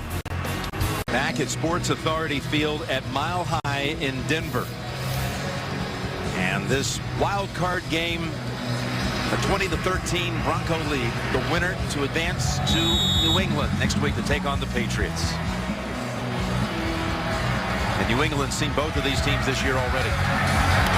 Won here back in December against the Broncos, but fell at Pittsburgh to the Steelers. Tebow and the Broncos will have it at the 20 with a 7-point lead. Aerial coverage of today's game is provided by MetLife. Well, Jim, let's look at this Pittsburgh defense. They said, look, if they run it on us a little, okay, we can withstand it, like the Kansas City Chiefs said last week. But the big pass plays, that's all they thought about. That's why they're losing. And McGahee has a couple as Woodley, you see him out there pushing and shoving with Clady.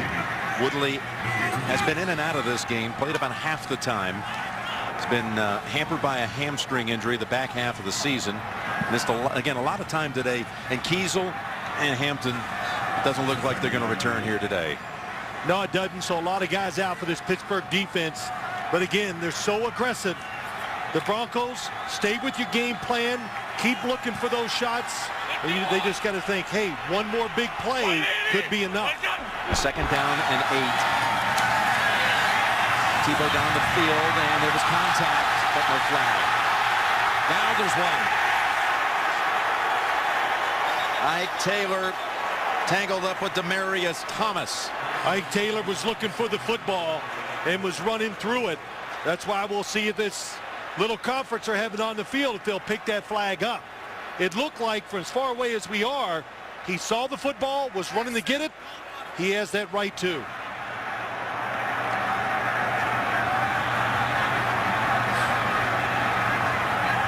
The official that was right on the spot said no deal.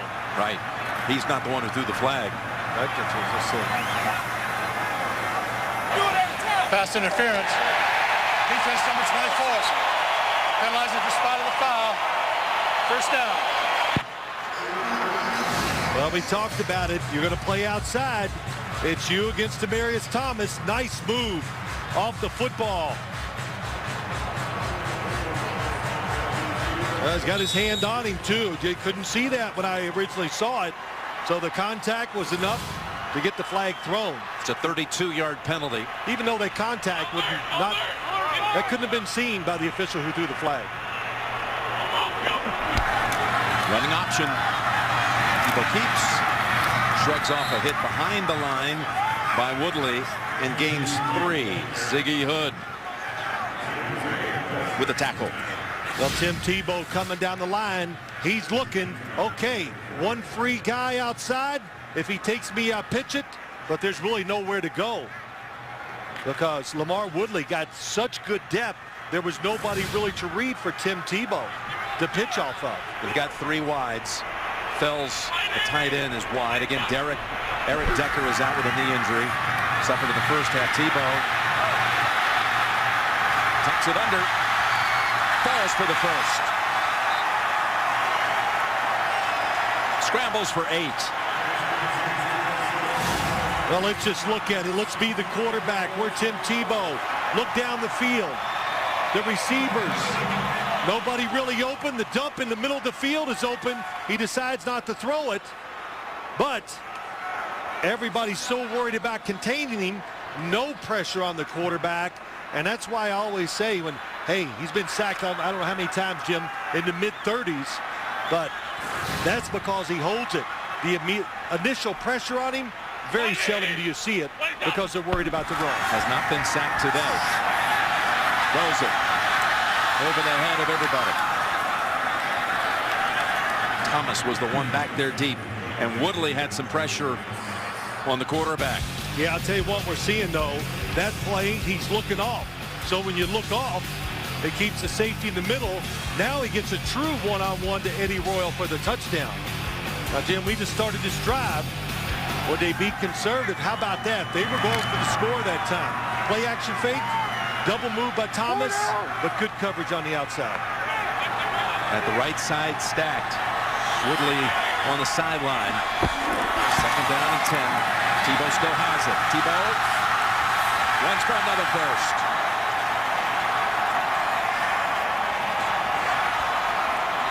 We got Harrison to commit, and that left side was wide open. Willis helped block on that side, picks up 11. Well, James Harrison's got to keep contained. That's who has it there. There's no doubt about it. On the outside, how about Willis? Pretty good job keeping Ike Taylor from getting in there and make the play. We talked about it too, even last week, Jim. The wide receivers for the Broncos, more involved today, but very unselfish, tremendous blockers down the field. Out of the gun on first down. An early contact by Polamalu on McGahee for no gain. Dick LeBeau said it. Discipline. Worked all week. Said we've worked so little on normal runs. All about the option. That's a couple times we've seen James Harrison go down inside. Not sure that he made the mistake entirely, but nobody there to take the quarterback once he keeps it. Lance ball comes into the backfield for the Broncos. Second down and 10, final minute, third quarter. Lance ball up the middle, advancing it inside the 20 for 5. So they're working up the middle, and you wonder about Ryan Clark, who is in on so many tackles week in, week out for the Steelers. Again, that blood disorder, carrying a sickle cell trait. He played in the game here in 2007. There he is, and sitting out this game today, and rightfully so, after being consulted by a whole team of doctors. Right. Lost his spleen and his gallbladder, Jim, because of that. Didn't want to take a chance. Able to talk to the safety zone once they come off the field. Running in altitude, third down. Pass on the mark, first down. And that was Ryan Mundy, Clark's replacement, on the coverage. Ball with the reception for 7. Yeah, nice job by Ball. Getting out of the backfield fast. Really just a one-man read. Third and short. He got the edge, Lance Ball. Good throw by Tim Tebow to the outside. It's going to run out time in the third quarter. Denver will have a first down in scoring territory to start the fourth. Up 7. You're watching the NFL on CBS.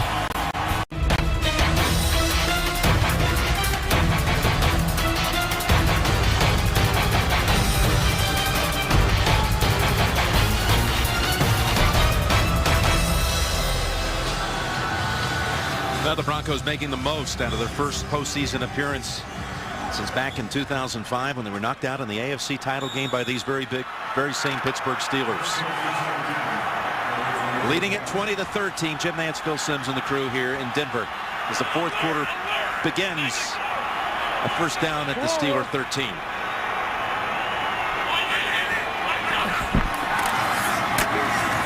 Tebow still with the football. Stands it around. Takes his 3 yards at the 10. Well, I tell you, you can just design any pass you want and just say, let's pick one of 4 guys to throw it to, and you can do anything, because the Steelers, they got to play man-to-man coverage to stop the inside run game. There's no extra defenders to help out in pass coverage. Second and 7.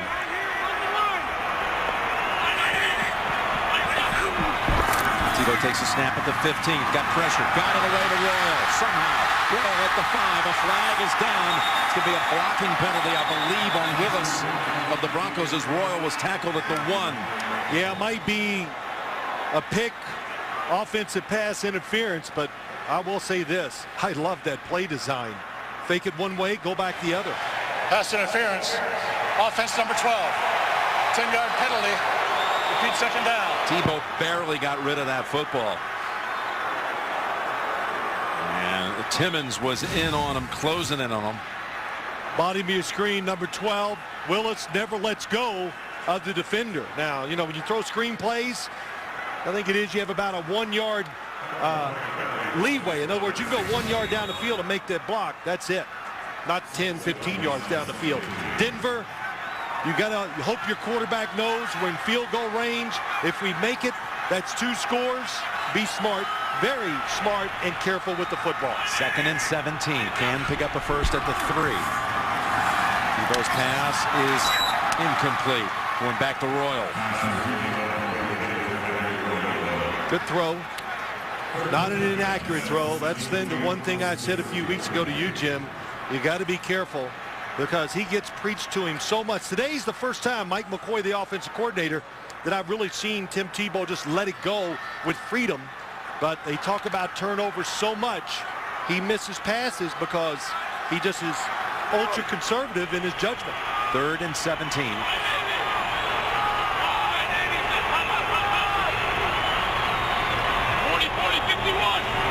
A lot of check in these spread formations. They go ground with ball. And was it a face mask? It's ball for 4 yards. Something happened out there that has Orlando Franklin worked up. Either that or we saw one strong pair of hands make Lance Ball spin around. Good safe call. I do like it. They check to it. Looks like he just grabbed the jersey inside. Yeah, just below the grid. No penalty. So Prater's back out to put it back to a 2-score differential, 35 yards. Good job by Colquitt. Dead center by Prater. And the lead is 10. 13-10 to play. And it's 23-13 Broncos. Broncos kept the football for over 6 minutes. And Prater is good on his 3rd field goal of the game. It's the 7th time the Broncos and the Steelers have met in the postseason. Denver's most common opponent. They've never played anyone else more than 3 times in the postseason. In the 6 previous matchups between these two in the postseason, the winner went on to the Super Bowl 5 of the 6 times. And I tell you, Prater, He can make a field goal from 80. yeah, that one might have been good right off the tee. Touchback. Opportunity, and one time they backed away from going for it, which was a crucial decision as well. Now, the last time the Steelers had the football, they drove 87 yards for a touchdown. That snap comes back with heat, and Roethlisberger with a precision pass to Antonio Brown for a gain of 19. Well, you said it right. Precision. Jonathan Scott now in at left tackle. Look at that window. Nobody in front of him. That might be about as good a pass protection Ben Roethlisberger's had all day long. They go to the shotgun, pick up the pace of the game because you want to start playing the odds. Can we get the football maybe 3 more times for 2 scores? That's what they need. You saw Jonathan Scott out there, left tackle, number 72. Perfect snap this time. Roethlisberger pump fake, open middle. Redmond splits defenders for 9. Again, Houston and Baltimore will meet next Sunday. It's a rematch of a regular season game, and it'll be a rematch either way up in New England. We'll be there next Saturday night for that primetime game. The Patriots, the #1 seed overall. You know, one thing, Jim, that I do like about spreading the defense out, putting Ben Roethlisberger in the shotgun. We've seen it with the Patriots and the Bills. It tired out the pass rush of the Broncos. They go run, and they go big. Look at Redmond take off inside the 30. Stiff arm on Carter before he is bumped out of bounds. Chris Kayamatu, the left guard, watch him pulling around. This is what he loves to do. Just seals it to the outside, and then a good run by Redmond down the field. Make that little move, break it outside. Heath Miller, once again, just an awesome blocker from the tight end position. When you break it outside, you need a tight end that can block. The Steelers have one. Redmond has his first 100-yard rushing game of his career, 112. That one picked up 28. John Clay comes in for him. Fake to Clay. Roethlisberger gets away from the Broncos. On the run, throws to the end zone, and it's out of bounds. He was being chased by the likes of Marcus Thomas. Throws it down in the area of Mike Wallace. Well, let's watch it, Jim. There's nobody open that time. The one thing that we haven't seen today, of course, everybody's talked about it since Roethlisberger can't move as much. The Pittsburgh receivers, they are awesome at when he moves, they can turn their routes and go the other way in one step. So that is, we've heard it talked about. Our studio show said it. A big part of the offense not there today for the Steelers. Something Bruce Arians has had to do. It's been some magic the last couple of years with all kinds of lineup changes and a flag. Like Sanders. False start. Offense number 88. 5-yard penalty. Remains second down. You know, trying to put a patchwork team together. There's Bruce Arians, the offensive coordinator. Last year, he took the team to the Super Bowl as the coordinator and had 4 different quarterbacks play and 7 different tackles. And you get all these names that are being bandied about for head coaching positions, and it's a quarterback-friendly league. I don't see Arians' name showing up. It should. He's done it with a few different quarterbacks, no doubt about it. Von Miller had missed a couple of plays. He's back out there. Lined up right over Jonathan Scott. Second down and 15. Roethlisberger on the run now. Will take it to the 19. Well, he told us against Cleveland, yeah, a few times I went out there and ran, and I'm doing the play, and I go, hey, my ankle doesn't hurt. Then I stop and walk back to the huddle and go, wow, my ankle really hurts. Yeah. So the adrenaline takes over. Of course, it would for anybody, wouldn't it? When you have all these guys chasing you, trying to hit you. Here's a guy that runs for 9 yards who had been in the boot Monday, Tuesday, and Wednesday. That boot beginning to make his left knee sore as well. It's a 3rd and 6. Field goal range. Be careful. Pressure, throws it. Incomplete, knocked loose. There were 3 defenders around Heath Miller, including DJ Williams and David Bruton. Well, too, Jim, just look at the pressure Ben Roethlisberger is under. It's a 3-man rush, but they stay in front of him. He does a good job. Oh, look at that throw, how tight it is. But again, there's no doubt if he could have run with that football, if he was healthy, he would have. Sweesum made 2 in the first quarter. This one's from 37. Campanos on the hold, and Sweesum a perfect 3 for 3 on the day. As we inch inside of 10 minutes. Campanos, a little high, got it down soundly, and the Steelers are back within 1 score. 9:59 to play in this one. 7 plays, points on the board, field goal by Sweesum.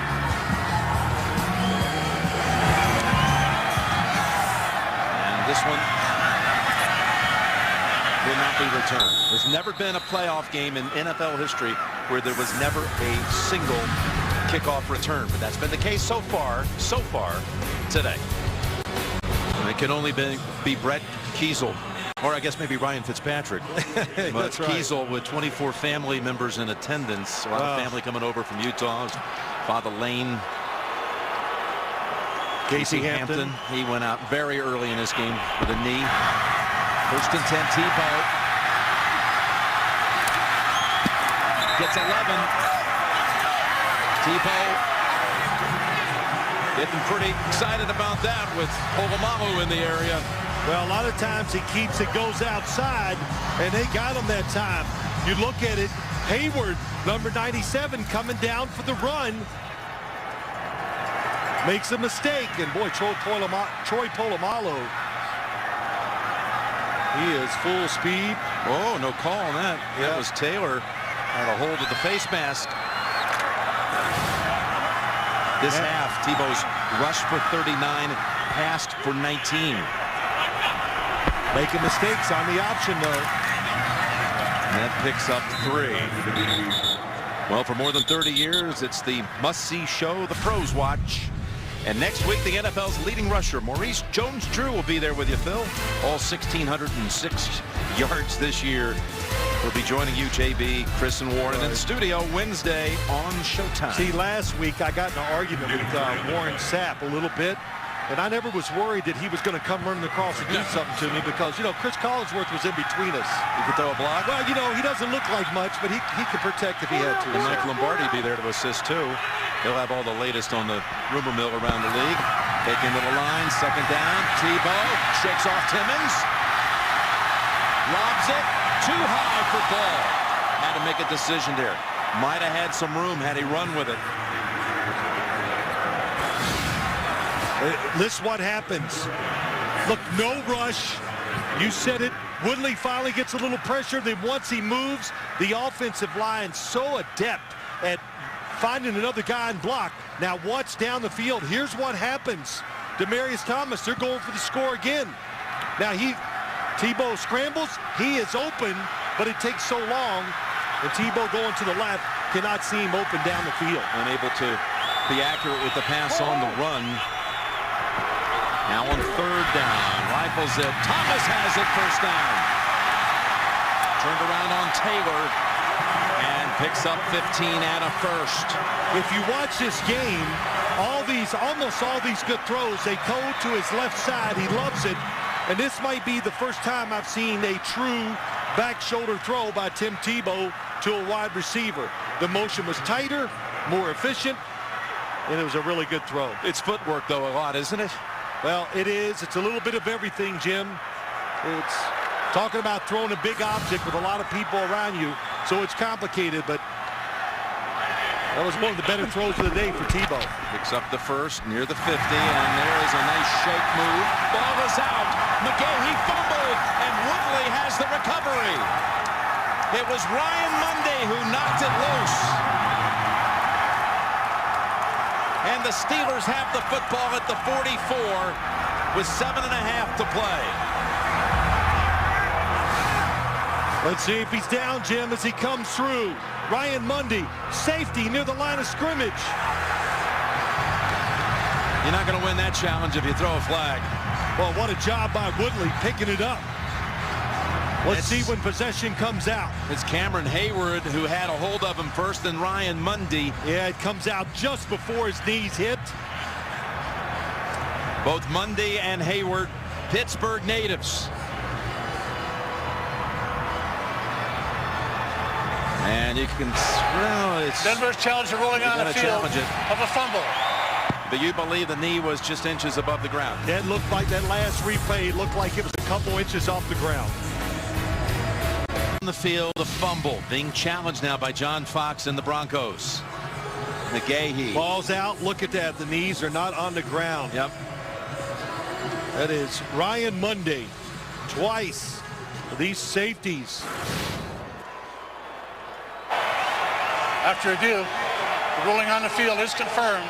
The ball was out before the knee was down. Therefore, it is a fumble recovered by the defense. Denver is charged with their first team timeout. That is their second challenge. They have no challenges remaining for the duration of the game. So out of challenges, Woodley recovers.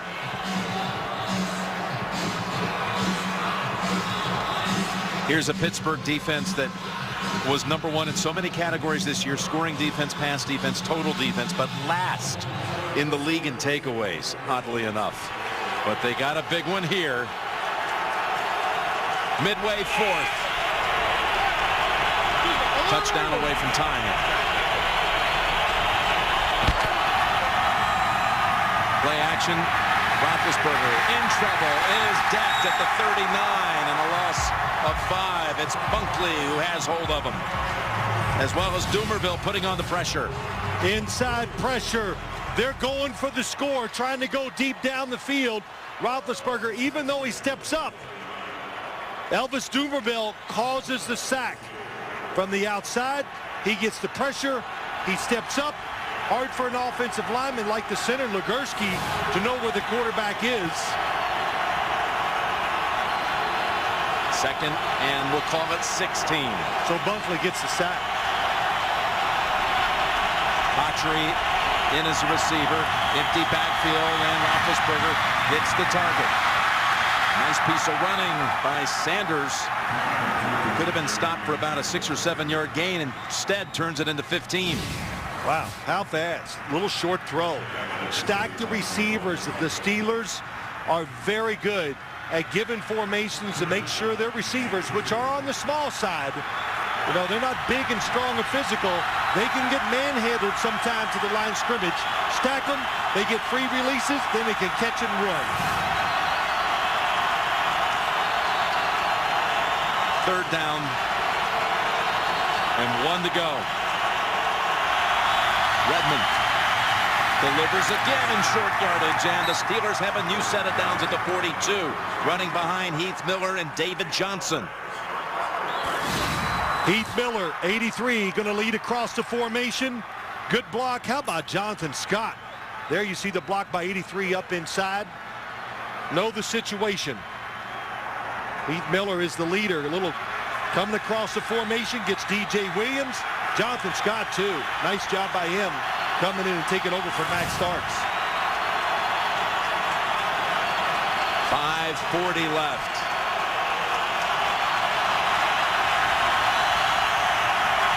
On first down.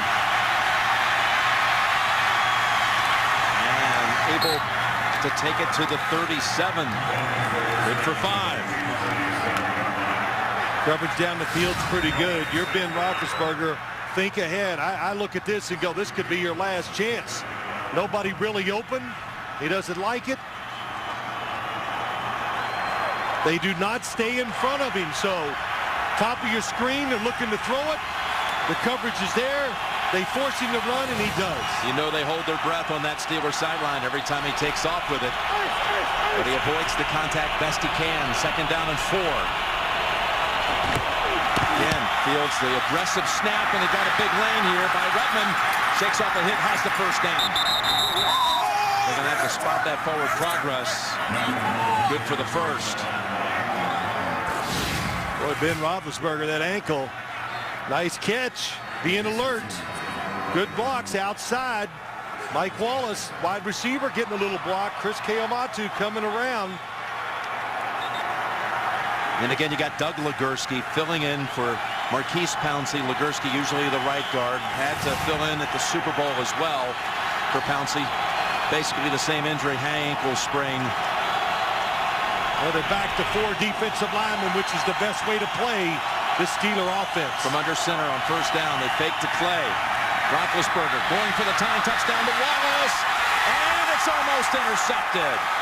Champ Bailey had a beat on it, but couldn't bring it down. And Wallace, without a catch in this half, was double-teamed in the end zone. From the backside, Mike Wallace trying to run through the defense, but they're all over Champ Bailey. Good position, undercuts the football and goes for the interception. Wow, should have had it. Yes. 50 career picks, 11 Pro Bowls, more than any DB ever. And he knows how huge that would have been had he hauled it in. Timeout called by the Steelers.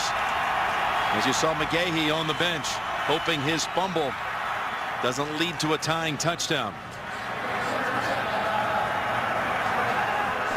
Tonight on CBS begins with 60 Minutes and an important hidden camera investigation by Scott Belly, followed by The Good Wife and CSI Miami. It's tonight only CBS America's most watched network. Well, I think it goes without saying, pretty easy, right, Jim? 2 timeouts for the Steelers, 3:56. It's 4-down territory. So the quarterback, you just got to know that. Of course, he knows it, but any doubt on 2nd or 3rd down, don't take a sack, throw it away. Last play, let's look at it. Heath Miller's going down the field.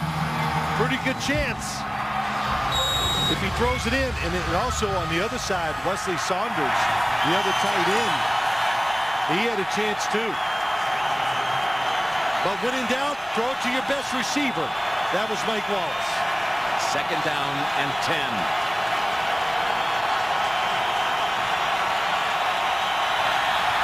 Got the time. Now runs out of the pocket, goes to the end zone, and it is caught for the touchdown. Jericho Cotchery able to hold on to it from 31 yards out and a squeeze them extra point away from a tie. Well, how about that? Jericho Cotchery, we've heard so much about him. Ben Roethlisberger again, the three-man rush. The extra time, he stood there in the pocket. It wasn't there. Then he moves out. And what a tough catch down the field, Jim. Cotchery. We've heard Mike Tomlin talk about him a lot. That was some catch by Cotchery, who surprisingly had a drop on an easy throw that would have been a huge gainer in the first half. Makes up for it here. Greg Warren snaps it back. Extra point, ties it. Tied at 23. The former Jet, Jericho Cotchery, with the tying touchdown. Well, let's just take a look at it, Jim. I'm just going to play it. And when you look at this play, the first thing is you look at it. Look at the three rushers. So you're the quarterback. They're down the field. All that time, nobody open. So Ben Roethlisberger, for really the first time, breaks the pocket. And then we talked about it. The receivers, they don't stop working. And that move, and what a catch by Cotchery. Just one play after, Bailey had a great chance for the interception. And Ramon Foster comes and double teams Von Miller. That ensured Roethlisberger getting out of the pocket. And how about this? Just past the outstretched arm of DJ Williams. Oh, look at that, a double catch, and still holds on after the hit. Cotchery. Who caught it by the nose. And just re-grips it as he's getting ready to get hit again by Bush. Ben Roethlisberger resilient again. Well, you know, you look at it, Jim, all of a sudden here in the fourth quarter, we see him moving around more, running with the football. Yeah, rolling out on that pass. A couple of scrambles that were crucial as well in this second half. Willis, this should be returnable, and we finally have a kick return, but not for much. Down at the 15. Brought down there by Jason Worlds. Coming up, the Subway postgame show. JB, Dan, Shannon Boomer, Coach Cowher, with a wrap-up of the NFL wildcard playoffs and the latest playoff news on the Subway postgame show.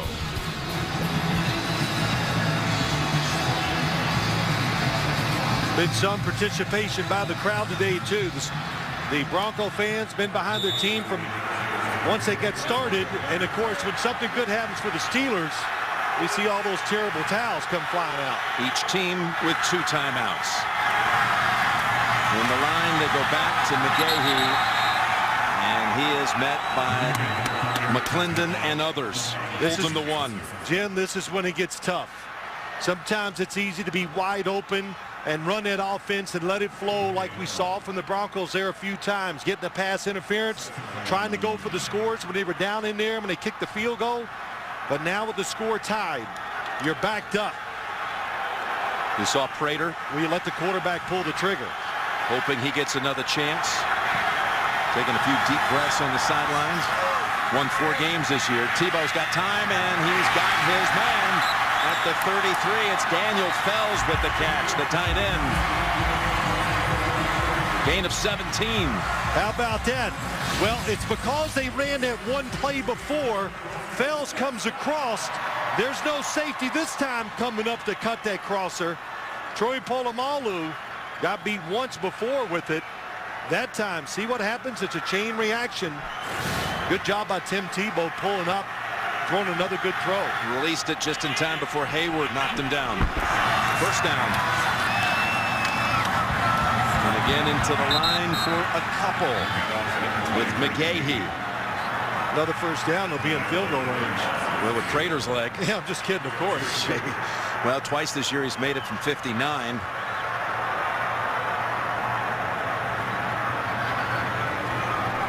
Already getting some encouragement on the sideline. And they're going to run it down to the 2-minute warning. 2 timeouts for each side coming out of it. 2nd and 8 for the Broncos coming out of the 2-minute warning. Ball at the Broncos 35. The winner to play New England next Saturday night in the divisional round.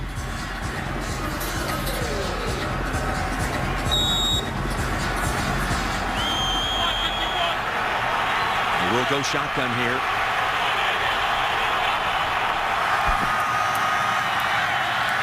Pocket collapsing on Tebow. Tries to break away. It somehow does. Down the field and incomplete. So 3rd and 8 coming up. Pressure from Woodley and Cameron Hayward. The rookies had a very active game here, pinch hitting for Kiesel. Hard to bring him down. Remember, he's every bit of 240 pounds, and he just plays heavy too. They wanted a face mask. Same thing happened last week against Kansas City. They didn't get a call. They didn't get a call, but I'll never forget Derek Johnson, linebacker for Kansas City, says, hey, this isn't a quarterback you go, I can't wait to hit him.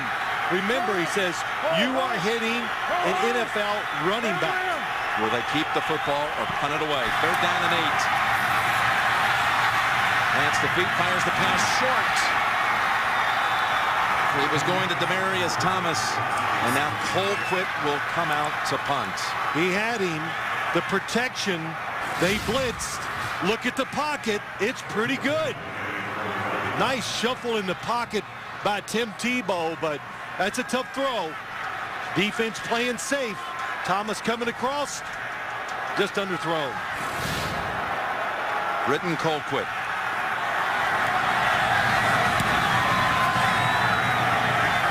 Didn't catch all of this one. Fair catch signal. Kind of half-hearted. Brown wasn't even sure if he had called it officially. He was ready to start dancing around and taking off. But it's a 40-yard punt, no return. And Roethlisberger has 137 to operate with and 2 timeouts. And we have the Subway post-game show on standby back at Studio 43 in New York. JB, Dan, Shannon Boomer, Coach Cowher. I got to give it. You think about this game, the Steelers, just all the adjustments they've had to make today on the fly. Roethlisberger, the center's out. Different left tackle in now. They're running back, Mendenhall. Injuries on the defensive side, and here they are with a chance to win the game. Can Roethlisberger engineer the great fourth quarter comeback, or will we have the first postseason overtime game with the new rules? As Roethlisberger's in trouble and is taken down at the 18 by Von Miller. Roethlisberger almost had that ball come out. Protection was very good. Nobody open down the field. Good adjustment by Von Miller. Get off the block when the quarterback moves. That ball was switched hands with Roethlisberger. He was able to hold on to it, loss of 4. Clock running inside 110.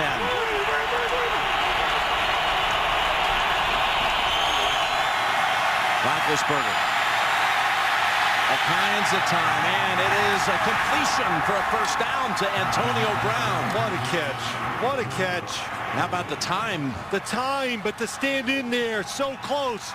I thought it was going to be knocked out of his hand. He stood that pocket where it's collapsed about 1,000 times in his career. Not easy to make Ben Roethlisberger panic. They don't use the timeout at 34 seconds. Down the field they go, and another great catch. This time it's Sanders. The 2 young receivers, Brown and Sanders, who don't get all the attention that Mike Wallace does. But big catches on the last 2 throws. 18 picked up here. Jim, safety blitz. They're ready for it again. The up the field, the little routes. But how about the catch the play before? Oh, what a nice move. You win at the line of scrimmage. Antonio Brown, it was nice, kept working, and he actually caught that football when it was by him. Got his hands behind his body and still made the catch. And the Steelers take their second timeout with 25 seconds remaining, and Sweezum knowing it could come down to his right foot. You know, it's 25 seconds, 1 timeout. You don't have to be greedy here in this stadium when you talk about footballs, or kicking field goals, I should say. Because don't you think, Jim, it's easy 10 yards shorter than the distance says. No question about it. Sweezum's career long is 52. I watched them during warm-ups, both kickers. In 55-yard field goals, they make them look like it's nothing. They hit the net behind the goalpost, which is another 15 yards. As long as this year was a couple of weeks ago out at San Francisco from 51. Of course, when they kick it in these situations during warm-ups, I should say, the game's not on the line. Boy, nice job. Looks like he gets his hands underneath it.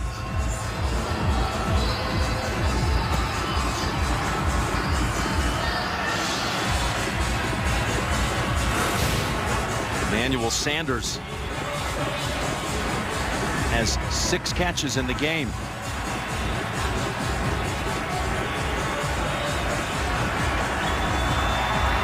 Well, John Fox's team, high drama most of the year, fourth quarter, late stages. But normally, it's his team that has the ball. Looks like a blitz. On first down from the 45 of Denver. Roethlisberger wanted, unloaded, the ball is out, and he falls on it back at the 43. Watch the clock here. It was Dumerville who knocked it loose. It's a 3-man rush again. Lots of Pittsburgh. time. You're right, Jim. Elvis Dumerville dives and knocks it out of his hand. Last timeout has to be taken here by the Steelers. And they're all the way back at the 43. A loss of 11. Boy, what a job. Elvis Dumerville, Von Miller, haven't heard much from him in the last few weeks, but today they have played hard and they've played well, Jim. Made some big plays. How big is that recovery? Had Denver fallen on it, you already would have been in Prater range.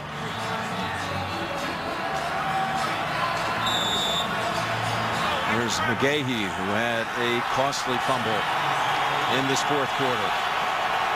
3-man rush will give Ben Roethlisberger time to move and still throw it down the field, and maybe they can spike it to get the field goal try. And it is. Coming in on Roethlisberger. Shakes off the hit, throws, batted away by Bailey. Big time play. That was going to Hines Ward.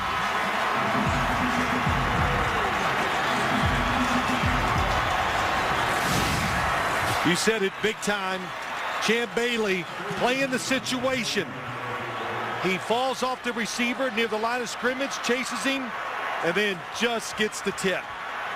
We had both Ward and Wallace in the area. And now only 12 seconds remain.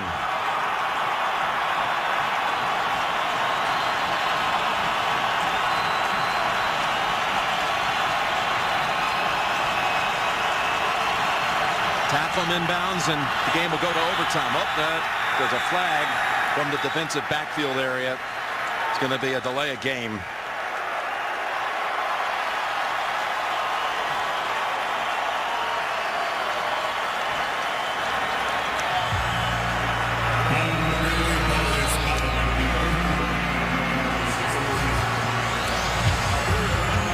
I think if he gets a chance, Jim, you look at this, 8 or 10 yards is all you need to at least get a chance to kick a very long field goal, because that field goal attempt will happen as time expires.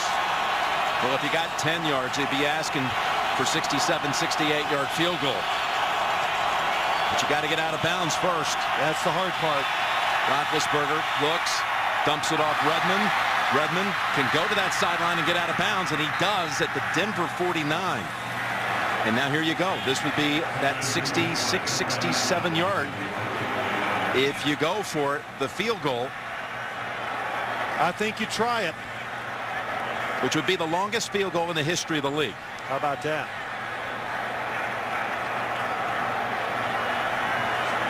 Well, Sweezum looked like he was ready to go. They're not going to take the chance, because if they try it, kicks it low, gets blocked, who knows what happens. So Big Ben, who got his name Big Ben because of a Hail Mary pass he completed his sophomore year in college at Miami University to win a game, will not get a chance to get it away. We're going to overtime. Robert Ayers puts an end to that. Good strategy. Don't give him the extra time. What they do, they actually blitz him in this situation. You have 5 rushers. because they're not going to let him run around and throw one into the end zone.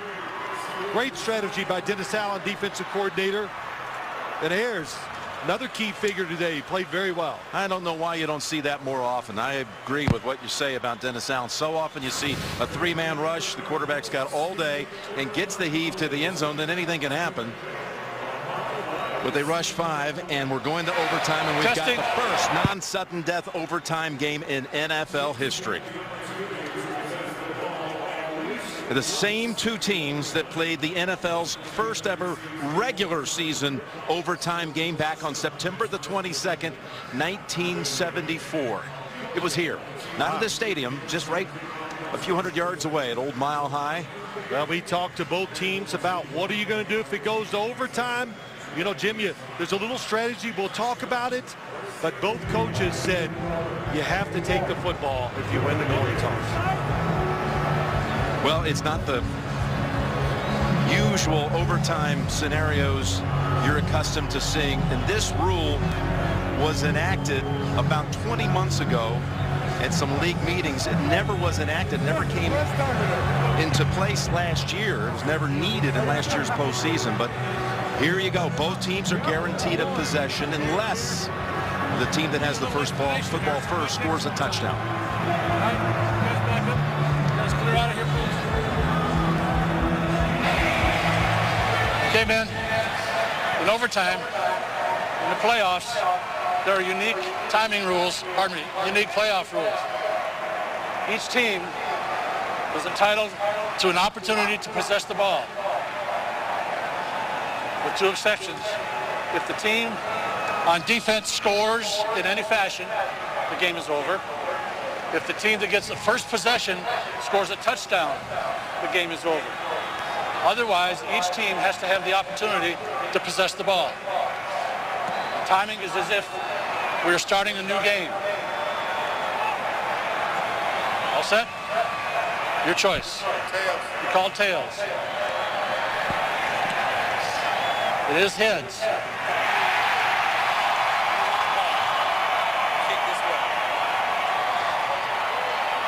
Denver's won the toss. He likes to receive. Well, this new rule was really put in to eliminate the one possession win, especially the one possession bing, bing, bing, 3 plays and the cheap field goal win to close out a season.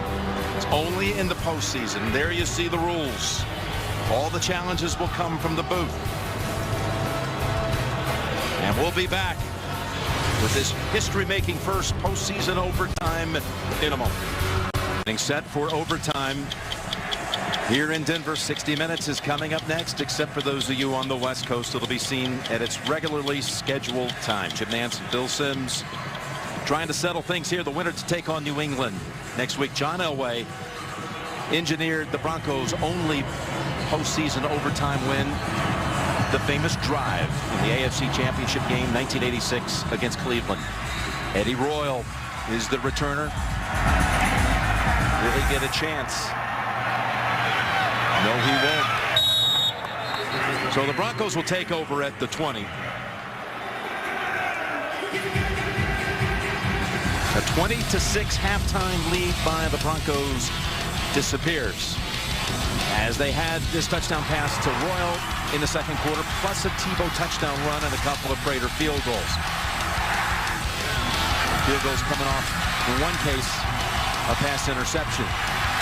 And then Wallace ran one in from a yard out. The fumble, setting up a Roethlisberger strike. Great catch, Patchery. And here we go. First snap of the overtime.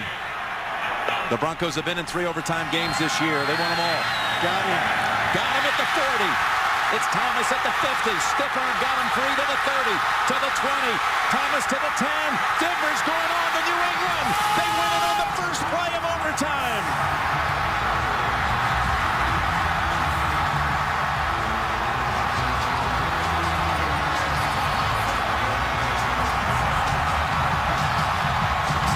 The new rules. You got to score 6 on the first possession to close it out. They do it on the very first play.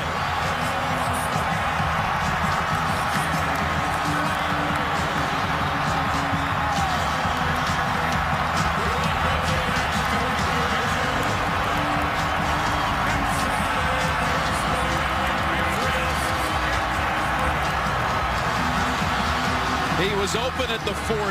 Tebow hit him in stride, and there was a stiff arm by Thomas delivered at midfield that basically ended the game.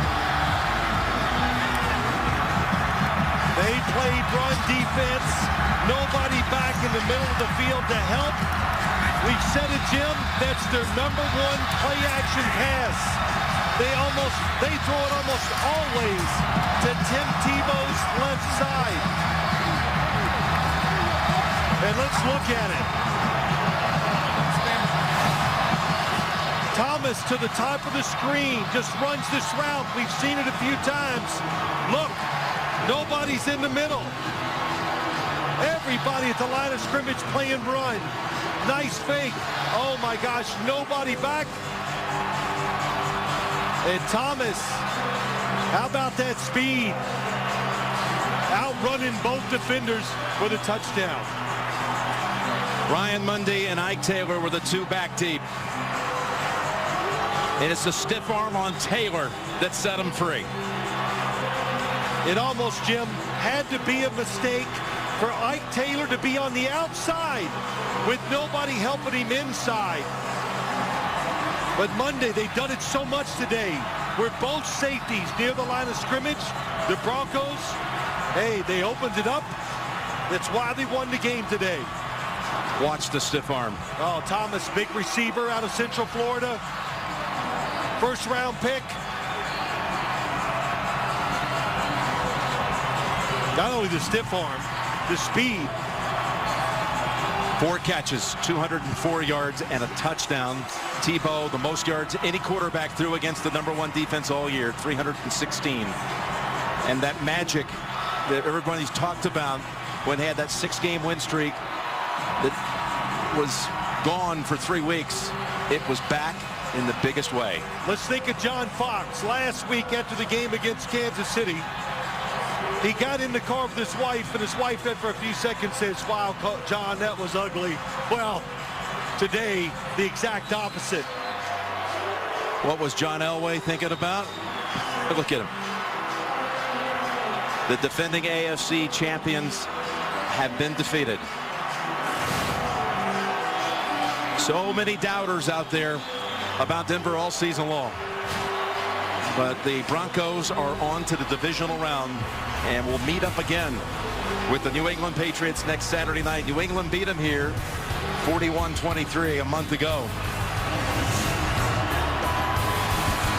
They will play in New England 6 years to the day after beating the Patriots in the divisional round here. Their last playoff win before minutes ago. So the Denver Broncos, only 8-8 in the regular season. All the home teams win on Wild Card Weekend. And Tebow once again writes the perfect script at the end. JB and company coming up in a moment.